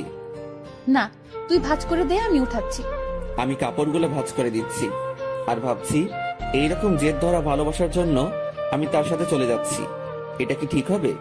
আমি ইরাকে ভয় ভয় বললাম, ম্যাম একটা কথা। বল। দেখেন, এরকম জেদ ধরা ভালোবাসা নিয়ে আপনার সাথে যাচ্ছি, এর কি কোনো গ্যারান্টি আছে? নাকি সময় শেষ হলে জেদ শেষ হলে তাড়িয়ে দিবেন? ইরা কেমন ঢং করে আমার দিকে তাকালো, মাথায় দুটো হাত রেখে বলল, আমাকে কি আগের দিনের গ্রামের মাতব্বর মনে হয় যে 4-5টা বিয়ে করব? বিয়ে একটাই, আর ভালোবাসা একটাই। আপনি কি আমাকে ভালোবাসেন? না। তো নিয়ে যাচ্ছেন কেন? একসাথে থাকতে থাকতে ভালোবাসাটা হয়ে যাবে। আচ্ছা চলেন। দাঁড়া, কিছু কথা বলে নেই। জি বলেন। আমাদের তো জয়েন্ট ফ্যামিলি, বাসায় প্রায় 50 জনের বেশি মেম্বার আছে।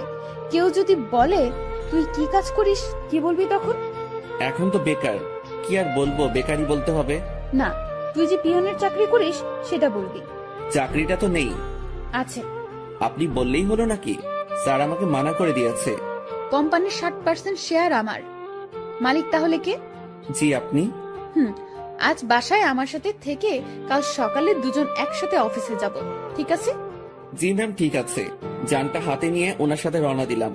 ম্যাম কখন কি করে বোঝা বড় দেয়, তার মাথায় যে কি করে আল্লাহ জানে, আর উনিই জানেন। ওনার বাসার দিকে যতই অগ্রসর হচ্ছি ততই বুকের ধুকপুকুনিটা বাড়ছে। ম্যামের বাবাকে অফিসে দেখেই যে ভয় পেয়েছি, এখন তার সামনে থাকতে হবে, তাও আবার তার মেয়ের হবু জামাই হয়ে। ভাবতেই সারা শরীরে লোমগুলো দাঁড়িয়ে যাচ্ছে। ওনার বাসায় পৌঁছে গেলাম।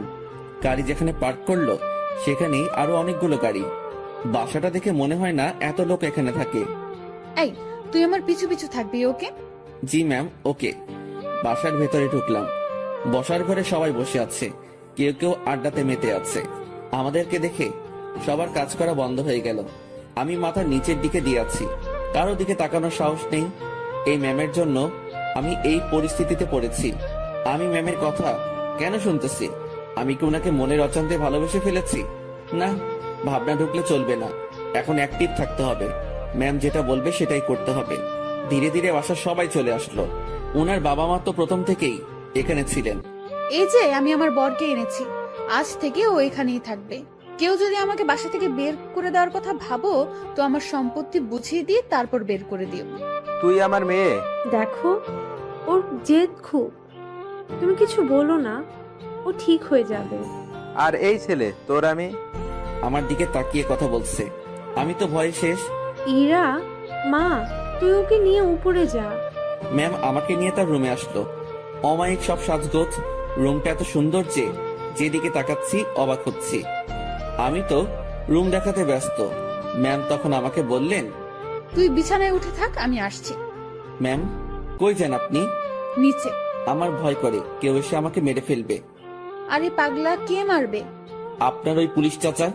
উনি বাসায় নেই, আর আমি নিচে যাব আর আসবো। আচ্ছা।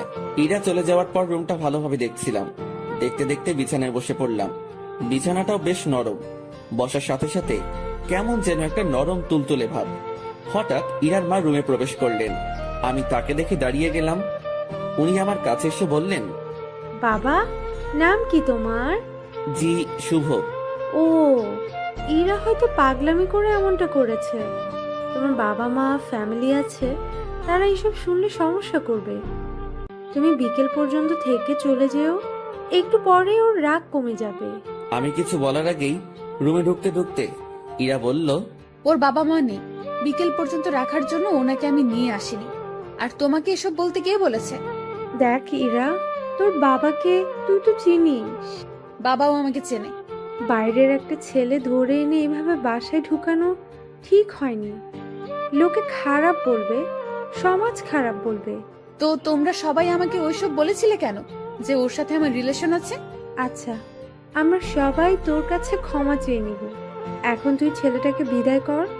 না, ওকে আর কিভাবে বিদায় করব? ও আমাদের এখানেই থাকবে। মানে? আমার রাগটা কমে যাক, আমি বাবার সাথে কথা বলে নিব। তুমি যাও। তুই এখনই এসে তোর বাবার সাথে কথা বল। যাও তুমি, আমি আসতেছি। ইরার মা চলে যাওয়ার পর ম্যাম, আমি বলি কি, আপনার রাগ কমে যাওয়ার পর আমি চলে যাব। পরিবারের সাথে এমন করতে হয় না। সবাই যেটা বলে সেটার মধ্যে থাকাই ভালো। তোর থেকে ভালো বুঝি আমি। জি ঠিক আছে। তুই যে চলে যেতে চাস, তাহলে আমাদের বন্ধুত্বের কি হবে? এরকম বন্ধু পাওয়া অনেক মুশকিল। এখন পেয়েছি, কাছে রাখার চেষ্টা করব। তুই এখান থেকে যাওয়ার কথা মুখে আনবি না। আচ্ছা ম্যাম, আমার সাথে কিছু সময় কথা বলে তার বাবার কাছে যায়। সেখানে তার বাবার সাথে অনেক কথা হয়, আর সেগুলো আমাকে এসে ম্যাম বলা শুরু করলো। শোন, তোর চাকরি কনফার্ম। ড্রাইভিং করতে পারিস? না। ও আচ্ছা, বাবাকে সত্যি কথাটা বলে দিয়েছি। আর রাগের মাথায় তোর সাথে অনেক কিছুই করে ফেলেছি। তুই মন খারাপ করিস না। আর তুই আমার বন্ধু, তোকে দূরে সরিয়ে দেব না, কাছেই রাখছি আমার ড্রাইভার হিসাবে। আমি যেখানেই যাব তুইও সেখানে। খুশি তো? ম্যাম এত কিছু করলেন, আমার তো এ বাসার লোকজনদের দেখলে ভয় করে। হারে পাগল, ভয় কিসের? আর তুই থাকবি তো আমার সাথে, একা একা তো না। হুম। আর তোর থাকার জায়গাও আমার খুব কাছে। মানে? মানে পাশের রুমে। আমার রুম থেকে তোর রুম যেতে বাইরে দিয়ে ঘুরে যেতে হবে না। 2 রুমের মাঝেই একটা দরজা আছে, দেখবি? আয়। ম্যাম আমাকে নতুন রুমটা দেখিয়ে দিল। ম্যামের কোনো বান্ধবী আসলে এই রুমেই থাকতো। বন্ধু হিসেবে এটা আমার জন্য ফিক্সড। সেই যে এসে রুমে ঢুকেছি, বের হওয়ার নামই নেই। কিভাবে বের হব? বাইরে বের হওয়ার কথা মনে হলেই হাত পা ঠান্ডা হয়ে আসে। এই বাসার মানুষকে বড্ড ভয় হয়। তবে আমি জানি না তারা কেমন। বিকেল বেলা ম্যাম আমাকে নিয়ে বের হয়। ম্যাম গাড়ি চালাচ্ছে আর ধীরে ধীরে আমাকে সবকিছু শিখিয়ে দিচ্ছে। মন দিয়ে সব দেখছিলাম আর শুনছিলাম। সন্ধ্যায় আবার বাসায় ফিরলাম। বাসার কাজের লোকটা আমার খাবার রুমে এসেই দিয়ে যাচ্ছে। তার মানে বাকিদের সাথে খেতে হবে না, বাঁচা গেল।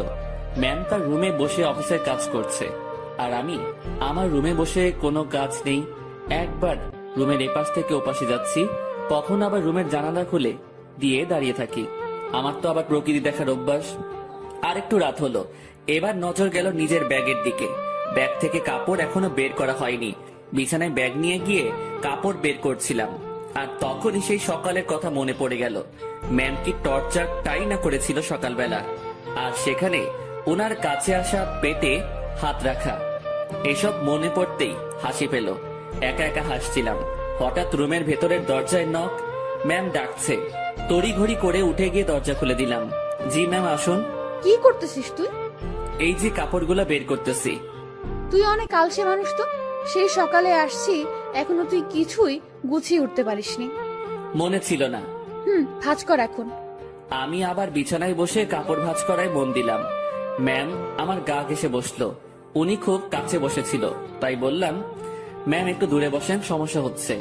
কথাটা বলেই মনে হয় জীবনে সব থেকে বড় একটা ভুল করলাম। কথাটা বলার সাথে সাথে ম্যাম চোখ লাল করে ফেললেন। দেখে বোঝাই যাচ্ছিল বেশ রাগ করেছে। ফর্সা মানুষ, তার শরীরে রক্তগুলো সব চোখ মুখ গালে এসে জড়ো হচ্ছিল। দেখে এমনটাই মনে হচ্ছে। উনি উঠে দাঁড়ালেন আর তার রুমে চলে গেলেন দরজা না লাগিয়ে। আমি বিছানায় বসে আছি, ভাবছি ভুল যা করার তা তো করেই ফেলেছি। আমার জীবনে সুখ নেই, শুধু সমস্যা আর সমস্যা। কাপড় আর ব্যাগ ফেলে রেখেই পা টিপে টিপে তার রুমের দিকে এগোতে থাকলাম। উকি দিয়ে দেখি আমার মতোই জানালা খুলে দাঁড়িয়ে আছে, বারবার চোখ মুছছে। ওনার রাগ ভাঙাতে ওনার খুব কাছে গিয়ে দাঁড়াতে হবে, তাছাড়া এর বিকল্প কোনো উপায় নেই। আমি পা টিপে টিপে তার কাছে গেলাম। উনি কিছু বলছেন না, হয়তো টের পেয়েছেন আমি আসছি। উনি যে চালাক মানুষ, আমার রুমে প্রবেশ করা অবশ্যই টের পেয়েছেন। আমি তার পাশে গিয়ে দাঁড়াতেই, আপনি আপনার রুমে যান, নয়তো খারাপ কিছু হবে। দুঃখিত, আমার ভুল হয়েছে। আমি আপনাকে আপনার রুমে যেতে বলেছি। আমি আরেকটু কাছে গিয়ে দাঁড়ালাম, কিন্তু তার শরীরের সাথে স্পর্শ লাগেনি। রাগ উঠায়েন না আর। আচ্ছা, ইংরেজি ভাষায় বলতেছি, সরি। তোর সরি রামিম, তুই যাবি এখান থেকে? একটু তো দূরে যেতে বলেছি, তাতেই এত রাগ করতে হবে? আমি তো দূরের মানুষ, দূরেই থাকবো, তাই না? না, কাছের মানুষ। না না, কাছের মানুষ তো দূরে থাকে না, কাছেই থাকে। সরি, আমি বুঝতে পারিনি। আমার বলাটা ঠিক হয়নি। আপনার কাছে আসাটা ঠিক ছিল। রাত হয়েছে, রুমে গিয়ে ঘুমিয়ে পড়ো, সকালে অফিস আছে। রাগ কমেছে তো আপনার? কমে যাবে। এত অভিমানী আমি কখনো দেখিনি। আমি নিজেই নিজেকে প্রশ্ন করলাম, আমি ভুল করছি না তো? উনি এত বন্ধুত্বের কথা বলতেছেন, আমি তো তার ডাকে একটুও সাড়া দিচ্ছি না। আমার কি দূরে থাকাটা ঠিক হচ্ছে? উনি তো তার বন্ধুর জন্য অনেক কিছুই করেছে, আমি তো কিছুই করতে পারলাম না, বা এখনো কিছু করিনি। আমি কি তার বন্ধুত্বের ভালোবাসায় সাড়া দিব? মনের সাথে বোঝাপড়া যখন শেষ হলো, তখন আমি তার ডান হাতটা আমার দু হাতের মধ্যে রেখে বললাম, এই তো কাছে এসেছি, আর দূরে যাওয়ার কথা বলবো না। অমন ভুল কখনো হবে না, সরি। সত্যি তো? উনার কণ্ঠ শুনে মনে হচ্ছিল অভিমানটা অনেকটাই কমেছে। কেন যে ম্যাম এমনটা করে? ম্যাম, এখন যাই তাহলে। কাছে থাকতে ভালো লাগছে না। আপনি তো বললেন কাল অফিস আছে, আমাকে ঘুমাতে বললেন। পরে ঘুমাবি। ম্যাম আনমনে জানালা দিয়ে বাইরে তাকিয়ে আছেন। তার ডান হাতটা তখনই আমার দু হাতের মধ্যে এক অন্যরকম ভালো লাগা কাজ করছিল তখন। সেটা যে কি আমি ঠিক বলতে পারবো না। আমি ম্যামের মুখের দিকে তাকালাম, দেখি মিটিমিটি হাসছে। আমি তার হাসি দেখে প্রশ্ন করেই বসলাম, এভাবে আনমনে বাইরে তাকিয়ে কি দেখেন? বাইরে কি দেখি? তোকে। আমাকে মানে? আরে পাগলা, তুই আমার জীবনে এমন ভাবে আসলি, মানে আমি ভাবতেই পারিনি। তোর মতো একটা গাধা, তবে ভালো মানুষের সাথে বন্ধুত্ব হয়েছে। তবে আমার পোড়া কপাল। কেন? তুই আমাকে দেখে ভয় করিস, তেমন কথা বলতে চাস না। আমি যা বলি শুধু সেটাই করিস। আর কি করব? যাই হোক, সব ঠিক হয়ে যাবে। যা, এখন ঘুমিয়ে পড়। আচ্ছা, গুড নাইট। Good night. পরদিন সকালবেলা থেকে অফিস করা শুরু করলাম। ম্যামের সাথে সবসময় থাকা, উনি যা বলে সেগুলো শোনা এবং করা, এগুলোতেই ব্যস্ত। দিনকে দিন যাচ্ছিল, আমার অবস্থা ততই ভালো হচ্ছিল। ম্যামের সাথে কথা বলতে এখন আর ভয় লাগে না। কোনো কিছু লাগলে সোজা সাপটা বলে দেই। এদিকে ড্রাইভিংটাও একটু একটু শিখেছি। তাদের বাসার দু একজনের সাথে কথাও হয়েছে। মোটামুটি সবকিছু স্বাভাবিকের দিকেই বলা যায়। কিন্তু এমনটা একটা দিন আসলো, সেদিন আমার স্বাভাবিক মন আর ঠিক থাকলো না। ম্যামের বাবা ম্যামের বিয়ের জন্য ছেলে দেখেছে। আজ অফিসে যাওয়া হয়নি আমাদের, কারণ ছেলে পক্ষ দেখতে আসবে। কিন্তু আমার কেমন জানি ভয় ভয় লাগছে। বারবার মনে হচ্ছে ওনার বিয়ে হওয়ার কি দরকার? এমন থাকলেও তো পারে। আমি যা ভাবছি সেটা তো ভুল, বিয়ে তো হবেই। আমি আমার রুমে বসে ছটফট করছিলাম। ম্যামের রুমে বারবার উকি দিচ্ছি। উনি বেশ স্বাভাবিকভাবেই আছেন। দেখে মনে হচ্ছে না উনি কোনো টেনশন বা ভয় আছেন।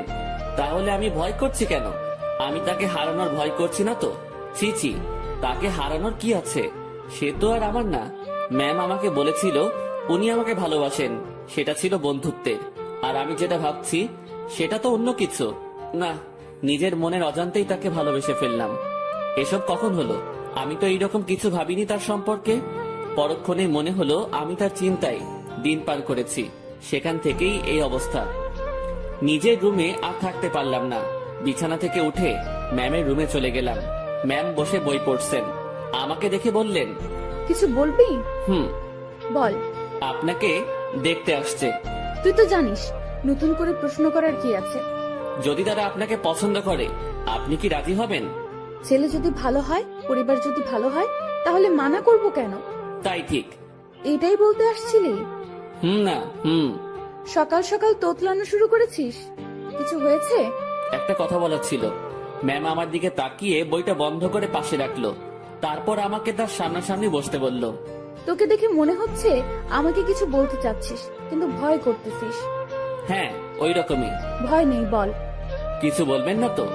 আরে আমি তোর বন্ধু না, তোকে কি বলবো পাগল? ভয় নেই, বল। আপনি আপনার বাবাকে বলে বিয়েটা ক্যান্সেল করে দেন।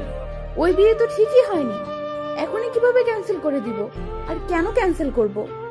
আরে আপনি চলে গেলে আমি কিভাবে থাকবো? ওই কিভাবে থাকবি মানে? তুইও থাকবি বাসার বাকি যারা যেভাবে আছে সেভাবে। আমাকে ছাড়া আপনি কি থাকতে পারবেন? ম্যাম আমার দিকে এক দৃষ্টিতে তাকিয়ে আছে। আমার কথা শুনে হয়তো সে অবাক হয়েছে। এই বাসায় বিয়ে করেন? মানে তোর মাথা গেছে নাকি? I love you. মুখ ফসকে হোক আর যেভাবেই হোক কথাটা বলে ফেললাম। মনে মনে ভাবছিলাম বাংলায় বলবো, কিন্তু মুখ থেকে ইংরেজিতেই বেরিয়ে গেল। আমার কথা শুনে ম্যাম মিটি মিটি হাসতেছেন। তুই যা বললি ভেবে বলেছিস? না, কেন? ভাবার কি আছে? আমার যেটা নিয়ে ভয় হয়েছে সেটার জন্য বলেছি এটা। কি নিয়ে ভয় হয়েছে? আপনার চলে যাওয়া। আমি চলে গেলে তো কি হয়েছে? তুই একটা বিয়ে করবি, তার সাথে থাকবি, সে তোর কেয়ার করবে। আপনাকে লাগবে। বাচ্চাদের মতো আবদার করতেছিস কেন? জানি না। এক অন্যরকম শুভকে দেখছি, যে কখনো এভাবে আমার কাছ থেকে কিছু চায়নি। আচ্ছা কি লাগবে, কি জন্য লাগবে, সবকিছু বুঝিয়ে বল। আমি কিছু বোঝাতে পারবো না। আপনাকে লাগবে, আর আপনাকে ভালোবাসার জন্য লাগবে। আমার এমন কথা শুনে ম্যাম লজ্জায় তো শেষ, অন্যদিকে তাকিয়ে হাসতেছে। হাসি থামিয়ে বলল, তো এখন আমাকে কি করতে হবে? আপনি বোঝেন না? যতই বুঝি, কিন্তু আপনাকে বলতে হবে। কি করতে হবে বলেন। একবার তো বললামই যে ভালোবাসি, আর আমার কাছে থাকতে হবে। যদি বলি ভালোবাসি না? আমি চুপ করে রইলাম। এই এই কথার উত্তর দে। আমি কিভাবে আটকাবো? চলে যাবেন, আমিও চলে যাব। কোথায় যাবি? জানি না। ও, তো বলেন, ভালোবাসার বীজ কবে বপন করেছিলেন, আর সেটা থেকে চারা গাছ হলো কিভাবে? ইরা নামের একটা পাখি আমার জমিতে এসে তার মুখ থেকে ভালোবাসার বীজটা ফেলে দিয়ে চলে যায়, আর সেই বীজটাই। পুরোটা বলার আগে ম্যাম হাসতে হাসতে শেষ। উনার হাসি দেখে আমার রাগ হচ্ছিল। আমি ওনাকে কিছু বোঝাতে যাচ্ছি, আর উনি হেসে উড়িয়ে দিচ্ছেন। উনি হাসি থামিয়ে বললেন, আজ সকালটা অন্যরকম ভাবে শুরু হলো। এমন হাসির কথা কখনো শুনিনি। উনার কথা শুনে বেশ লজ্জা পেলাম। হয়তো মনের কথাটা বলা ঠিক হয়নি। আমি তার সামনে থেকে উঠলাম আর নিজের রুমে যাওয়ার জন্য পা বাড়ালাম। ম্যাম ডেকে বললেন, কই যাস? ঘুম পাচ্ছে, ঘুমাবো। ঘুম নাকি রাগ? না, ঘুম। রাগ। না ম্যাম, ঘুমই পাচ্ছে। আমার জানা আছে, তুই এখানে এসে বস। কথা না শুনলে বকা দিবে। বাধ্য হয়ে আবার তার সামনাসামনি বসলাম। আমার আর তোর মাঝে সম্পর্কটা কিসের? বন্ধুত্বের। তো আমি কি বন্ধুর কথা শুনে হাসতেও পারবো না? পারবেন। আর হাসলেন তো? কথার মাঝে এমন রাগ সুর ভাসতেছে। না, রাগ করিনি। আচ্ছা ভেবে দেখ তো, তুই যে আমাকে ভালোবাসার কথা বললি, সেটা নিয়ে আমি কি কোনো উপহাস করেছি? তোর কথা শুনে হাসি পাচ্ছিল, তাই একটু হাসলাম। আর আমাকে যেটা বললি সেটার উত্তর না নিয়ে কই যাস? হ্যাঁ, আমি ভুলে বলে ফেলেছি, সরি। লাত্তি খাবি কুত্তা। ভালোবাসি বল। আপনি হাসবেন তাই বলবো না। আমার ভালোবাসার দাম আছে। ওরে বাবা, একটু হাসছি তাই কত রাগ। তো শুনি, আপনার ভালোবাসার দাম কত? সেটা আপনার না জানলেও হবে। আপনি বই পড়েন। আমি গেলাম। আমি চলে যাচ্ছিলাম, উনি আমার হাত ধরে ফেললেন। কেমন কান্না কান্না কণ্ঠে বললেন, ওই পাগল, আমি তোমার ভালোবাসা নিয়ে উপহাস করিনি তো। আপনি যে হাসলেন। না পাগল। ইরা আমাকে জড়িয়ে ধরে কান্না শুরু করলো, আর অভিমানী কণ্ঠে বলল, প্রত্যেকটা গল্পে আমি তোমাকে প্রপোজ করি, তুমি কি করো? তুমি চুপ থাকো, তোমার জন্য ওয়েট করতে হয় আমার। এই গল্পেও তুমি অনেকটা লেট করেছো। আমার কি অপেক্ষা করে থাকতে কষ্ট হয় না? তুমি আমার জন্য কিছুই করো না, আর করতেও হবে না। শুধু ভালোবাসলেই চলবে। আর হ্যাঁ, রাগ দেখাও কেন আমাকে? রাগ শুধু তোমারই আছে, আমার নেই। আর কখনো যদি তোমার কথায় রাগের সুর পাই, তো তখনই ব্রেকআপ। উনি যা বললেন তাতে মুখের কথা কেড়ে নেওয়ার মতো। আচ্ছা, আমি বাবাকে তোর কথা একবার সিরিয়াসলি বলবো। না। কেন? উনি যদি মানা করে, আর আপনাকে যদি সরিয়ে বা আমাকে যদি। বন্ধুত্বের উপর বিশ্বাস রাখ। ইরা আমাকে ছেড়ে দিল, সেও বেশ চিন্তিত, সাথে আমিও। আমি ওই পরিস্থিতির সময় শুধু তার কথাই ভাবছিলাম, অন্য কোনো কিছুই মাথায় আসছিল না। দুপুরে ইরাকে দেখতে আসলো, দেখে চলে গেল। হয়তো তারা পছন্দ করেছে। পছন্দ না করে উপায় নেই। রুমে বসে হতাশ হওয়া ছাড়া আমার কোনো উপায় ছিল না। ইরা সেই যে বেরিয়ে গেছে, আর রুমে আসার নাম নেই। আমিও বাইরে যাওয়ার সাহস পাচ্ছি না। দুপুরে শুধু বাড়ির কাজের মেয়েটা খাবার দিয়ে চলে যায়। আমার এমন অবস্থা মনে হচ্ছে কোনো কারাগারে আছি। বাইরে বেরোনোর কোনো পথ নেই। সন্ধ্যায় ইরা রুমে আসলো। উনি আসতে না আসতেই আমিও তার রুমে গেলাম। আর গিয়ে যা শুনলাম সেটা আমি কখনোই ভাবিনি।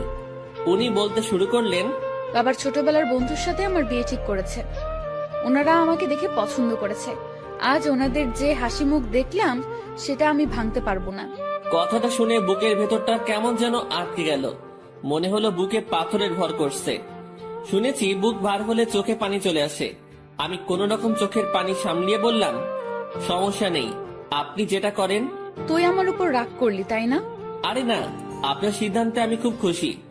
পরিবারের কথা চিন্তা করেই সব করতে হয়। তোমার কথায় কান্নার আওয়াজ পাচ্ছি। আরে না, কি যে বলেন, কান্না করবো কেন? আমি রাজি হওয়াতে আমার বাবা যে খুশি হয়েছে সেটা আমি তার চোখ মুখ দেখেই বুঝেছি। আচ্ছা আপনি করেন, আপনি রেস্ট নেন, আমি আমার রুমে যাই। এরা কিছু বলল না, চুপ করে বসে থাকলো। হয়তো আমার কথাও সে ভাবছে। আমি রুমে এসে আর কি করব? ছেলেদের তো আওয়াজ করে কান্না করতে নেই, লোকে খারাপ বলবে। রুমের মধ্যে কিছুক্ষণ থাকলাম, ভালো লাগলো না। বাসার ছাদের দিকে রওনা দিলাম। আমি কখনো যাইনি এই বাসার ছাদে, এই প্রথম যাচ্ছি। ছাদে পৌঁছে এক করে চুপটি করে দাঁড়িয়ে আছি। ভাবছি ম্যামের কাছ থেকে বিদায় নিয়ে চলে যাব, কারণ এ কষ্ট সহ্য করার মতো না, আমি সহ্য করতে পারছি না। হঠাৎ ছাদে কারো উপস্থিতি টের পেলাম। একটা লোক আমার দিকে এগিয়ে আসছে। কাছে আসতেই তার ফেস দেখে বুঝলাম এটা ইরার কাকা। এই শীতে এত রাতে ছাদে কি করিস? না মানে এমনি বাতাস খেতে আসছিলাম একটু। কি, এই শীতে বাতাস? রুমে বসে ভালো লাগছিল না, তাই আর কি। বেশ চালাক তুই। ভাবছি কি চালাকি করলাম। আমার কথা সোজা উত্তর দিবি। জি স্যার। ইরাকে ভালোবাসিস? কি বলবো বা কি বলা উচিত? সত্যিটা কি বলবো? আবার আমার কোনো বিপদ আসবে না তো? সত্যিটাই বলবো, যা হবার হবে। ভালোবাসি। এই জন্যই তোকে চালাক বলছি। তো কতদিন হলো তোদের রিলেশনের? কয়েক ঘন্টা। মানে? আজ সকালে উনাকে ভালোবাসার কথা বলেছি। তো সে কি বলছে? প্রথমে হ্যাঁ বলেছিল, তারপর? ছেলেপক্ষ দেখে যাওয়ার পর আমাকে মানা করে দেয়। কেন? উনি এই বিয়েতে রাজি হওয়ায় আপনারা বাসার সবাই খুশি হয়েছেন অনেক। আপনাদের হাসি মুখ দেখে এসে উনি আমাকে মানা করে। বাহ, তুই তো বেশ সাহস নিয়ে আমার সাথে কথা বলছিস। ভয় করছে না তোর? আপনি তো সত্যিটা বলতে বললেন। তো তুই এখন কি করবি? চলে যেতে হবে এখান থেকে। রাতেই? না, সকালে ওনার দেখা করে চলে যাব। বাহ, তো দেবদাস হয়ে কোথায় ঘুরে বেড়াবি? আমি চুপ হয়ে গেলাম। উনি মজা নিচ্ছেন বোঝাই যাচ্ছিল। চুপ হয়ে গেলি কেন বল? জি স্যার, কিছু না, আমি আসলে ভুল করেছি, মাফ করে দিন। আমি কাল সকালে চলে যাব। যা রুমে যা। জি। এই শোন। বলেন। স্মোক করিস? জি না। বাসা কোথায় তোর? রাজশাহী। সমস্যা? জি স্যার, বুঝলাম না। কিছু না, সকাল সকাল চলে যাস।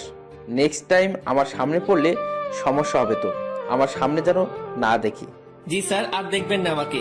রুমে আসলাম, তার সাথে কথা বলতে ভয় তো করছিলই না, মনে হচ্ছিল আরো কিছু সময় কথা বলি। তারপর ভাবলাম আমার সাথে তার যে কথাটা হয়েছে এটা ম্যামকে জানানো দরকার। চলে গেলাম তার কাছে, যেসব কথা হয়েছে সব বলে আবার নিজের রুমে আসলাম। কিছু সময় পর মনে হলো আসল কথাটা, মানে আমি যে কাল চলে যাব এটা বলাই হয়নি। আবার ঢুকলাম তার রুমে, আর ঢুকতেই চোখ কোনো কিছুতে আটকে গেল। উনি ড্রেস চেঞ্জ করছিলেন। যা দেখার আমার চোখ দেখে ফেলেছে, আমার কোনো দোষ নেই। আমি নিজেই অন্যদিকে ঘুরে রুমে চলে আসবো, তখনই উনি বললেন, এই দাঁড়া। ম্যাম আমি কিছু দেখিনি। কিছু দেখা না দেখার কথা আমি বলিনি। কি বলতে আসছিলি সেটা বল। আমি কাল সকালে চলে যাচ্ছি। আরে, অন্যদিকে ঘুরে আছিস কেন? আমার শরীরে পোশাক আছে, এখন এইদিকে তাকা। ঘুরে তার দিকে তাকালাম, এখন সব ঠিকঠাক আছে। কি যেন বলতেছিলি? এত জায়গা থাকতে রুমে ড্রেস চেঞ্জ করতে হবে কেন? এইটা বলতে আসছিলি? না। তুই বলবি নাকি মাইক শুরু করব? বলছি আমি কাল সকালে চলে যাচ্ছি। কোথায়? আমার গ্রামের বাড়ি। কেন? আমি এখানে থাকতে পারছি না, দম বন্ধ হয়ে আসছে। এতদিন তো দম বন্ধ হয়নি, আজ হচ্ছে কেন? দেখেন, ভালোবাসার মানুষটি চোখের সামনে থেকে এভাবে হারিয়ে যাবে, আমি এটা দেখতে পারবো না। তুই যদি যাস ব্রেকআপ করে তারপর চলে যাবি। ঠিক আছে, ব্রেকআপ। যা বলার বলে এসে কম্বল মুড়ি দিয়ে শুয়ে পড়লাম।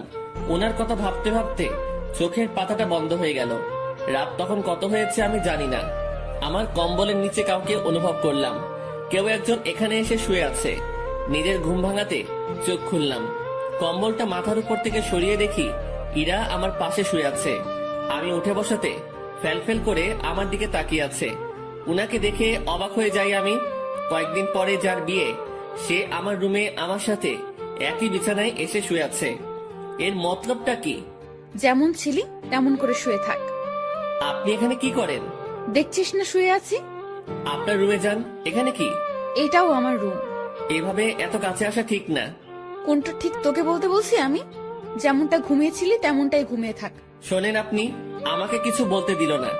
উনি উঠে আমার মুখ চেপে ধরলো, তারপর শুয়ে দিয়ে উনি আমার পেটের উপর বসে কম্বলটা আমার মাথার পেছনে গুজে দিল। তারপর তার ফোনের লাইট অন করে সাইডে রাখলো। ম্যাম তার পা দুটো ভাঁজ করে ভালোভাবে আমার পেটের উপর বসলো, তারপর তার হাত দুটো গালে রাখলো।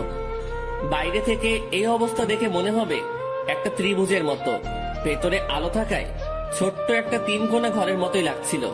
তারপর তোর সাহস কি করে হয় আমার সাথে ব্রেকআপ করার? আমি চুপ।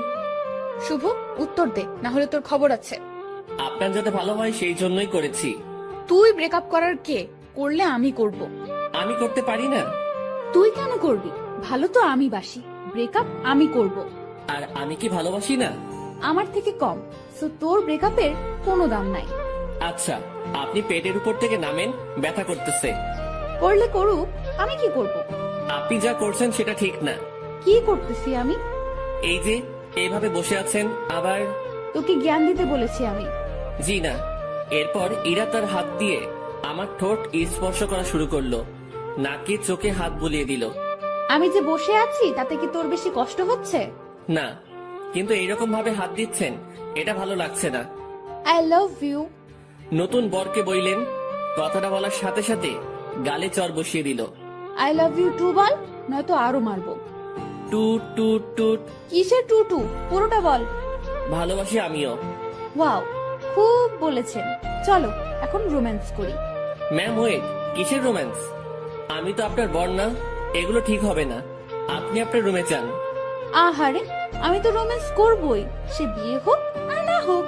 ম্যাম কি? ছেড়ে দেন না। ওলে, খুব ভয় লাগছে তোমার? ইরা বসা থেকে এবার আমার পুরো শরীরের উপর শুয়ে পড়লো। ভয়ে বুকের মধ্যে দুরুম দারুম শব্দ হচ্ছে। ইরা এবার আমার বুকের উপর হাত রেখে তাতে তার থুতনি রাখলো আর বোকা বোকা গলায় বলল, ভয় নেই, এই যে তোমার কাঁধ থেকে মাথা পর্যন্ত আজ আমি এইটুকুতে আমি যা ইচ্ছা করব। ওনাকে আর থামাতে পারলাম না। ভেতরে ফোনের লাইট নিভিয়ে দিয়ে আমার ঘাড়ে আর গলায় তার ঠোঁটের স্পর্শ দেওয়া শুরু করলো। তার খোলা চুলগুলো আমার দিকে হেলেছিল, আর উনি তো তার কাজ করেই যাচ্ছেন। কিছু সময় পর, আমি তোমার বুকে এখন ঘুমাবো, সকালে আমাকে ডেকে দিও। আমি কিছু করতে পারি না। তুমি আবার করবা? তুমি মানে, সরি, আপনি যেগুলো করলেন। ওই না, তুমি কেন করবা? তুমি কিচ্ছু করতে পারবে না। হুম। রাগ। আরে না, কি বলেন? রাগ করবো কেন? সরি। ইরা ফোনের লাইট আবার অন করলো। উনি ওনার গলা থেকে ওনাটা সরিয়ে দিতে নিচ্ছিল, আমি থামিয়ে দিলাম। কি করছেন? তুমি না বললে কি যেন করবা? আপনার ওই গলাটুকুই লাগবে। হ্যাঁ, এই আমাকে কিছু করতে দিল না, আর এখন উনি বায়না ধরে বসে আছেন। লোভ তো আপনি ধরিয়েছেন। এই, আমার দোষ দিবা না একদম। লোভ সামলাতে পারো না তুমি? হুম। এই যে গলাটুকুই শুধু, এর নিচে আসলে মায়ের ওকে। আচ্ছা। কি মানুষ রে বাবা, নাও করে না। আমি উঠে বসে ওনার গলায় আমার ঠোঁটের স্পর্শ দিতে লাগলাম। ইরার মতো আমি বেশি সময় নিলাম না। একটু পরে বললাম, রুমে গিয়ে ঘুমিয়ে পড়ো। এটা আমার রুম। এখানেই থাকবে? হ্যাঁ। দুজন একে অপরের দিকে তাকিয়ে আছি। তাকিয়ে থাকতে থাকতে দুজনই কান্না করে দেই। ইরা আমাকে বলল, এই তুমি কান্না করতেছো কেন? এভাবে কখনো তো পাবো না। ধুর, পাগলকে বলে পাবে না। তুমি তো চলেই যাবে। আমি থাকার চেষ্টা করব। আর তুমি কান্না করতেছো কেন? বলা যাবে না। বলো না। পাগলটাকে অনেক ভালোবেসে ফেলেছি। ইরার আমার কপালের সাথে তার কপাল ঠেকালো। ওর চোখের পানি আমার মুখের উপর পড়ছে। অনেক কান্না হয়েছে, থামো। এখানে থাকবো, না করো না প্লিজ। আচ্ছা থাকো। তোমার বুকের উপর ঘুমাবো। হুম। রাগ করবে না তো? না। ইরা আমার গালের সাথে গাল লাগিয়ে শুয়ে পড়লো। দুজন ভোরে উঠবো, উঠে হাঁটতে বের হব।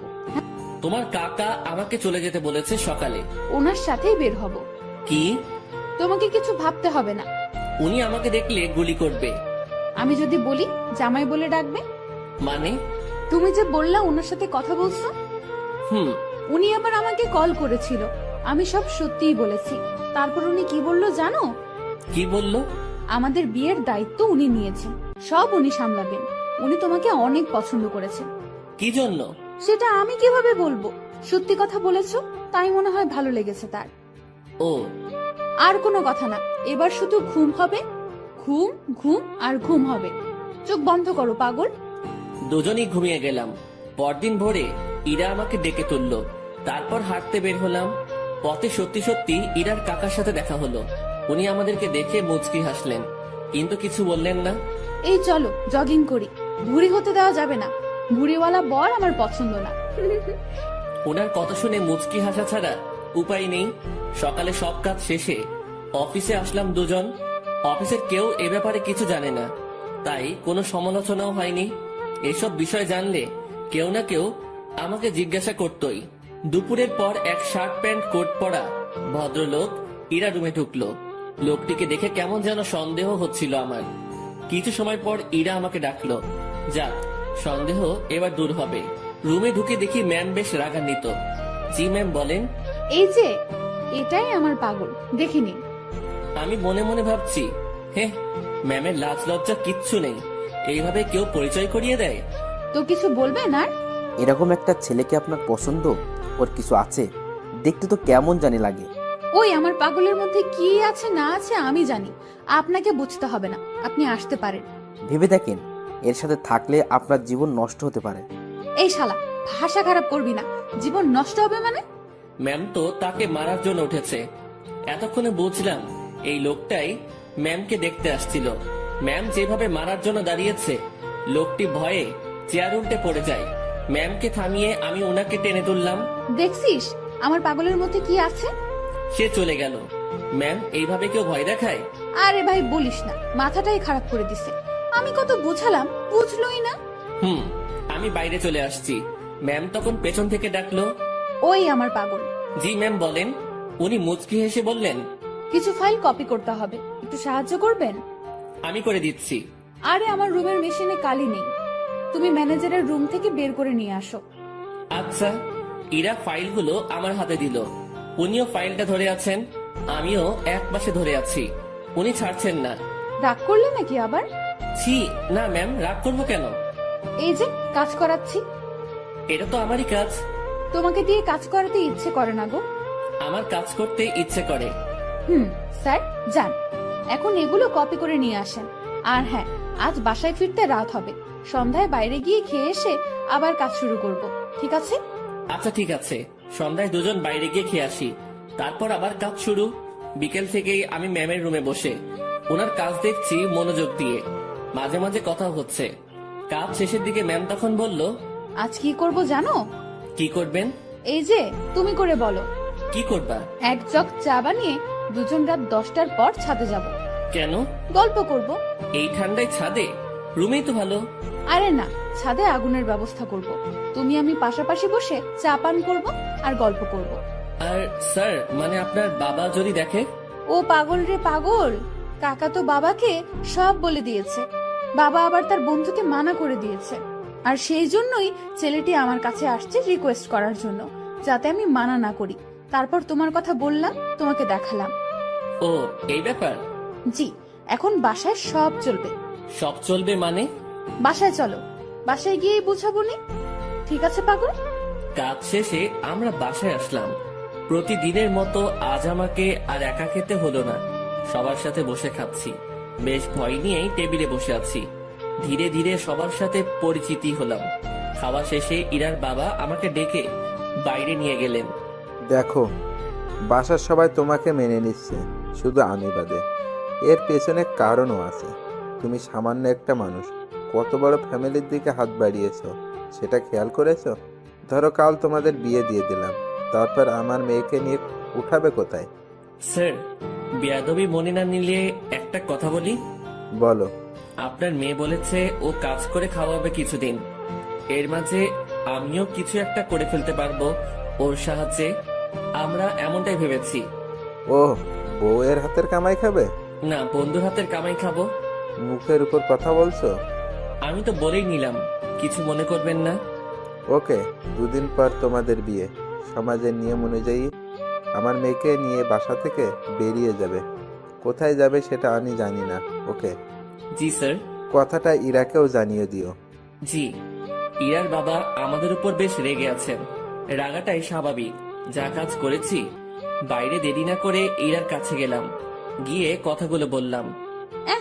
এত তাড়াতাড়ি বিয়ে? ভাবলাম মাসখানেক একটু প্রেম টেম করব, এখানে ওখানে ঘুরতে যাব, সেগুলো মনে হয় আর হবেই না।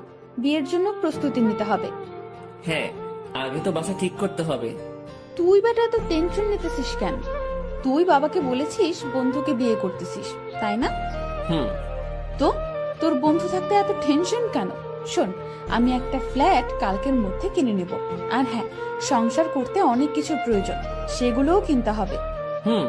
বিয়ের পর সংসারে তুমি আমি 50-50 খরচ দিব। আমি এত টাকা কই পাবো?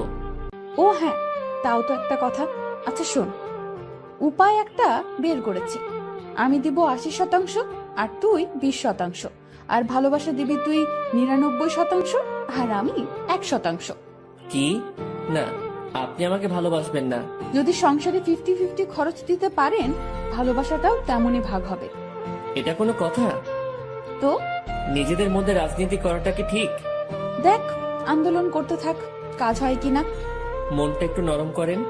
আপনি যদি আমাকে 100% ভালোবাসা দেন, তো ভালোবাসার পিপাসায় আমি তো মারা যাব। ওই মুখে ওসব মারা যাওয়ার কথা আনবি না। জি ম্যাম। যা রুমে গিয়ে ফ্রেশ হয়ে নে। আচ্ছা। ফ্রেশ হয়ে দরজা লাগিয়ে দিলাম, কারণ দরজা খোলা থাকলে আজ আর ঘুমাতে দিবে না। ঘুম প্রায় চলেই আসছে, সেই সময় ডাকাডাকি শুরু করলো। মুখে বিরক্তি নিয়ে দরজা খুললাম। ওই এখনই ঘুমাচ্ছিস কেন? চা রেডি, চল ছাদে যাব। ওকে চলেন। ঘুমের 12টা বেজে গেল। দুজনে গিয়ে ছাদের মাঝখানে কিছু কাঠখড়ি দিয়ে আগুন জ্বালিয়ে নিলাম। ওনার সব কথা শুনতে হচ্ছে। এদিকে আমার নাজেহাল অবস্থা। নিচে থেকে উপরে এতগুলো কাঠখড়ি আনা, তাও আবার চোখে ঘুম নিয়ে প্রচন্ড রকমের বিরক্ত লাগছিল। আমি আর ইরা আগুনের খুব কাছাকাছি বসলাম। সে আমার শরীর ঘেঁষে বসলো। সে জগ থেকে একটা কাপে চা ঢাললো, তারপর কাপটা আমার হাতে দিয়ে বলল, আগে তুমি খাও, এই পুরোটা না, কিন্তু জাস্ট এক চুমুক, তারপর আমি, তারপর আবার তুমি খাবে। ইরা কথাটা বলে আমার হাতের মধ্যে দিয়ে হাত দিয়ে জড়িয়ে নিল। আমি এক চুমুক খেলাম, আর তারপর উনার মুখে ধরলাম। আমি যে জায়গাটায় ঠোঁট লাগিয়েছিলাম, ঠিক সেখানে সে ঠোঁট লাগিয়ে চা খেলো। খাওয়া শেষে ইরা আমার কাঁধে মাথা রাখলো। ওই একটা গল্প বলো। রুমে গিয়ে বলবো নি? জি না শুভ সাহেব, এখানে বলেন। কি বলবো মাথায় আসছে না। আনরোম্যান্টিক একটা বর। তোমার কিছু বলতে হবে না, আমিই বলছি শোনো। গান বলবো, ভালোভাবে শুনবা। বলো। আমার কাছে তুমি মানে 7 রাজার ধন, আমার কাছে তুমি মানে অন্যরকম, আমার কাছে তুমি মানে আমার পোষা পাখি, দিনে রাইতে বুঝিয়া তোমায় আমি দেখি, তোমার কাছে হয়তো বন্ধু আমি কিছু না, তাই তো তোমার স্বপ্নে বন্ধু আমি আসি না। এই ওয়েট ওয়েট, আমি ইরাকে গানের মাঝে থামিয়ে দিলাম। কি হয়েছে, থামালে কেন? তুমি আমার স্বপ্নে আসো তো? আরে গাধা, এটা গানের লাইনে আছে, তাই বলছি। আমি তো জানি তুমি আমাকে কেমন ভালোবাসো। তুমি গানটা পারো? ও দারুণ, তাহলে চলো একসাথে গাই। তারপর থেকে শুরু করলাম। আমি মানে তুমি, আর তুমি মানে আমি। আমার কাছে আমার চেয়ে বন্ধু তুমি দামি। গলা ফাটিয়ে দুজন গান করলাম। আমাদের আওয়াজ শুনে ছাদে ছোট বড় সবাই এসে হাজির। আমরা সবাই গোল হয়ে বসলাম। আগুনটাও বড় করা হলো। তারপর সবাই মিলে আবার গান ধরলাম। রাতটা যে এমন হবে কখনো কল্পনাও করিনি। বাসার সবাই এসেছে, শুধু ইরার বাবা বাদে। আড্ডা শেষে রুমে আসলাম। ইরা তার রুমে গিয়ে ঘুমিয়েছে, আমি আমার রুমে শুয়ে পড়লাম। পরদিন সকালবেলা অফিসে গেলাম দুজন। আগের দিনের মতো ডিউটি করে রাতে বাসায় ফিরলাম। এখন আমি একা রুমে থাকি না, বাসার সবার সাথে আড্ডা দিয়েই কথা বলি। দিন দিন আনন্দগুলো বাড়ছিল। কথায় আছে, আনন্দ সুখ বেশি সময়ের জন্য নয়। সত্যি তাই। ইরার বাবা এসে আমাকে জানিয়ে দিয়ে গেলেন কাল আমাদের বিয়ে, আর কালকে আমাদের বাসা ছাড়তে হবে। আমি আর ইরা বসে বসে ভাবছি কি করা যায়। দোস্ত শোন, এভাবে লাভ নেই, ব্যাগ গুছিয়ে ফেল। তাহলে আমরা কাল চলে যাচ্ছি? হ, যাচ্ছি। অন্য কারোর সাথে বিয়ে হলে তো যেতেই হতো, তাই না? হুম। তো ব্যাপারটাকে স্বাভাবিক নেওয়ার দরকার না? হ্যাঁ, ঠিক বলেছেন। এখানে আমার সম্পত্তির দাবি নিয়ে থাকতে পারতাম, বাট ঠিক হবে না। ওসব ব্যাপার নিয়ে কথা না বলাই ভালো। ওনাদের ভালোবাসা নিয়েই আমরা বাসা থেকে চলে যাব, ওটাই আমাদের সম্পত্তি। হুম, তো যা, তোর ব্যাগ গুছিয়ে নে। রাতে ব্যাগপত্র গুছিয়ে নিলাম। সকালবেলা আমাদের বিয়ে হলো।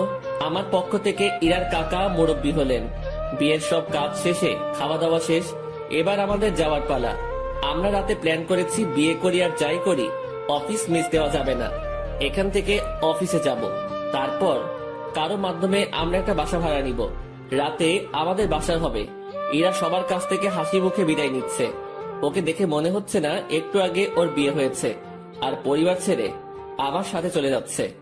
আমরা বাড়ির মেইন দরজা পার হতে না হতেই ইরার বাবা আমাদের আটকিয়ে দিল। কোথায় যাচ্ছ তুমি? কোথায় আবার বিয়ে হয়েছে? এখন কি আর একটা বাড়ি আছে আমার? আমার ঠিকানা তো এখন শ্বশুর বাড়ি, সেখানেই যাচ্ছি। এই বাড়িটাই তো তোমার। যতই আমার হোক, আমি তো এখানে থাকবো না। তুমি আমার উপর রেগে আছো? না, রাখবো কেন? তো চলে যাচ্ছ কেন আমাদের ছাড়া? তুমি তো যেতে বলেছো। কোথাও যেতে হবে না, আমি শুধু তোমাদের ভালোবাসাটা পরীক্ষা করে দেখলাম। কথাটা বলা মাত্রই ইরা তার বাবাকে জড়িয়ে ধরে কান্না করলো। পরে আমরা দুজন জানতে পারলাম এটা তাদের একটা প্ল্যান ছিল। কান্নাকাটি শেষে আমরা আমাদের রুমে ফিরে আসলাম। তখনই অফিসে যেতে চাইছিলাম, সবাই ধরে আমাদেরকে উপরে পাঠিয়ে দিয়েছে। যাক, এখন থেকে আমি দুষ্টামি করতে পারবো। এবার ওনাকে একটু দেখিয়ে দেই আমি কি পারি। ইরা শাড়ি পরেছিল, আমি তার কাছে গিয়ে জড়িয়ে ধরে এক হাত তার পেটে রাখলাম। ওই, কি করিস তুই? কি করি মানে, বুঝছো না? তুই ছাড়। না, ছাড়বো না। আরে ভাই, এগুলো এখনই না, দেরি আছে। আমার কিছু কথা আছে। কোনগুলো? এখনই না। তুই যা করছিস। আমি তো কিছুই করছি না বা করতে চাইছি না। তাহলে এখানে হাত দিয়েছিস কেন? এমনি। এমনি, তাই না? হুম। ইরাকে ছেড়ে দিলাম, ও বলতে শুরু করলো। স্যার, আমাদের বিয়ে হলো, এই শুকরিয়া আদায়ের জন্য দুইজন নফল নামাজ পড়বো। আচ্ছা। মন খারাপ হয়েছে? কই না। দেখতে পাচ্ছি। মনে মনে আমার সাথে ব্রেকআপ করলা নাকি? না, কি বলো? বুঝি বুঝি, আমি সবই বুঝি। ইরা আবার আমার কাছে আসলো। চোখ বন্ধ করো। আমি চোখ বন্ধ করলাম। যেখানে হাতটা দিয়েছিলে সেখানে হাতটা রাখো, তবে এদিক সেদিক নিয়ে যেও না যেন, কারণ বাকি জায়গায় তোমার স্পর্শগুলো আমি ভিন্নভাবে নিতে চাই। হুম, বুঝেছি। ঠোঁটে চুমু দে। হুম, দাও। দিব না। কেন? পচা তুমি, তাই। আমি কি করলাম? আমাকে আমার বাবা মার কাছ থেকে চুরি করেছো। আচ্ছা, তাহলে তাদের জিনিস ফেরত দিয়ে আমি চলে যাই?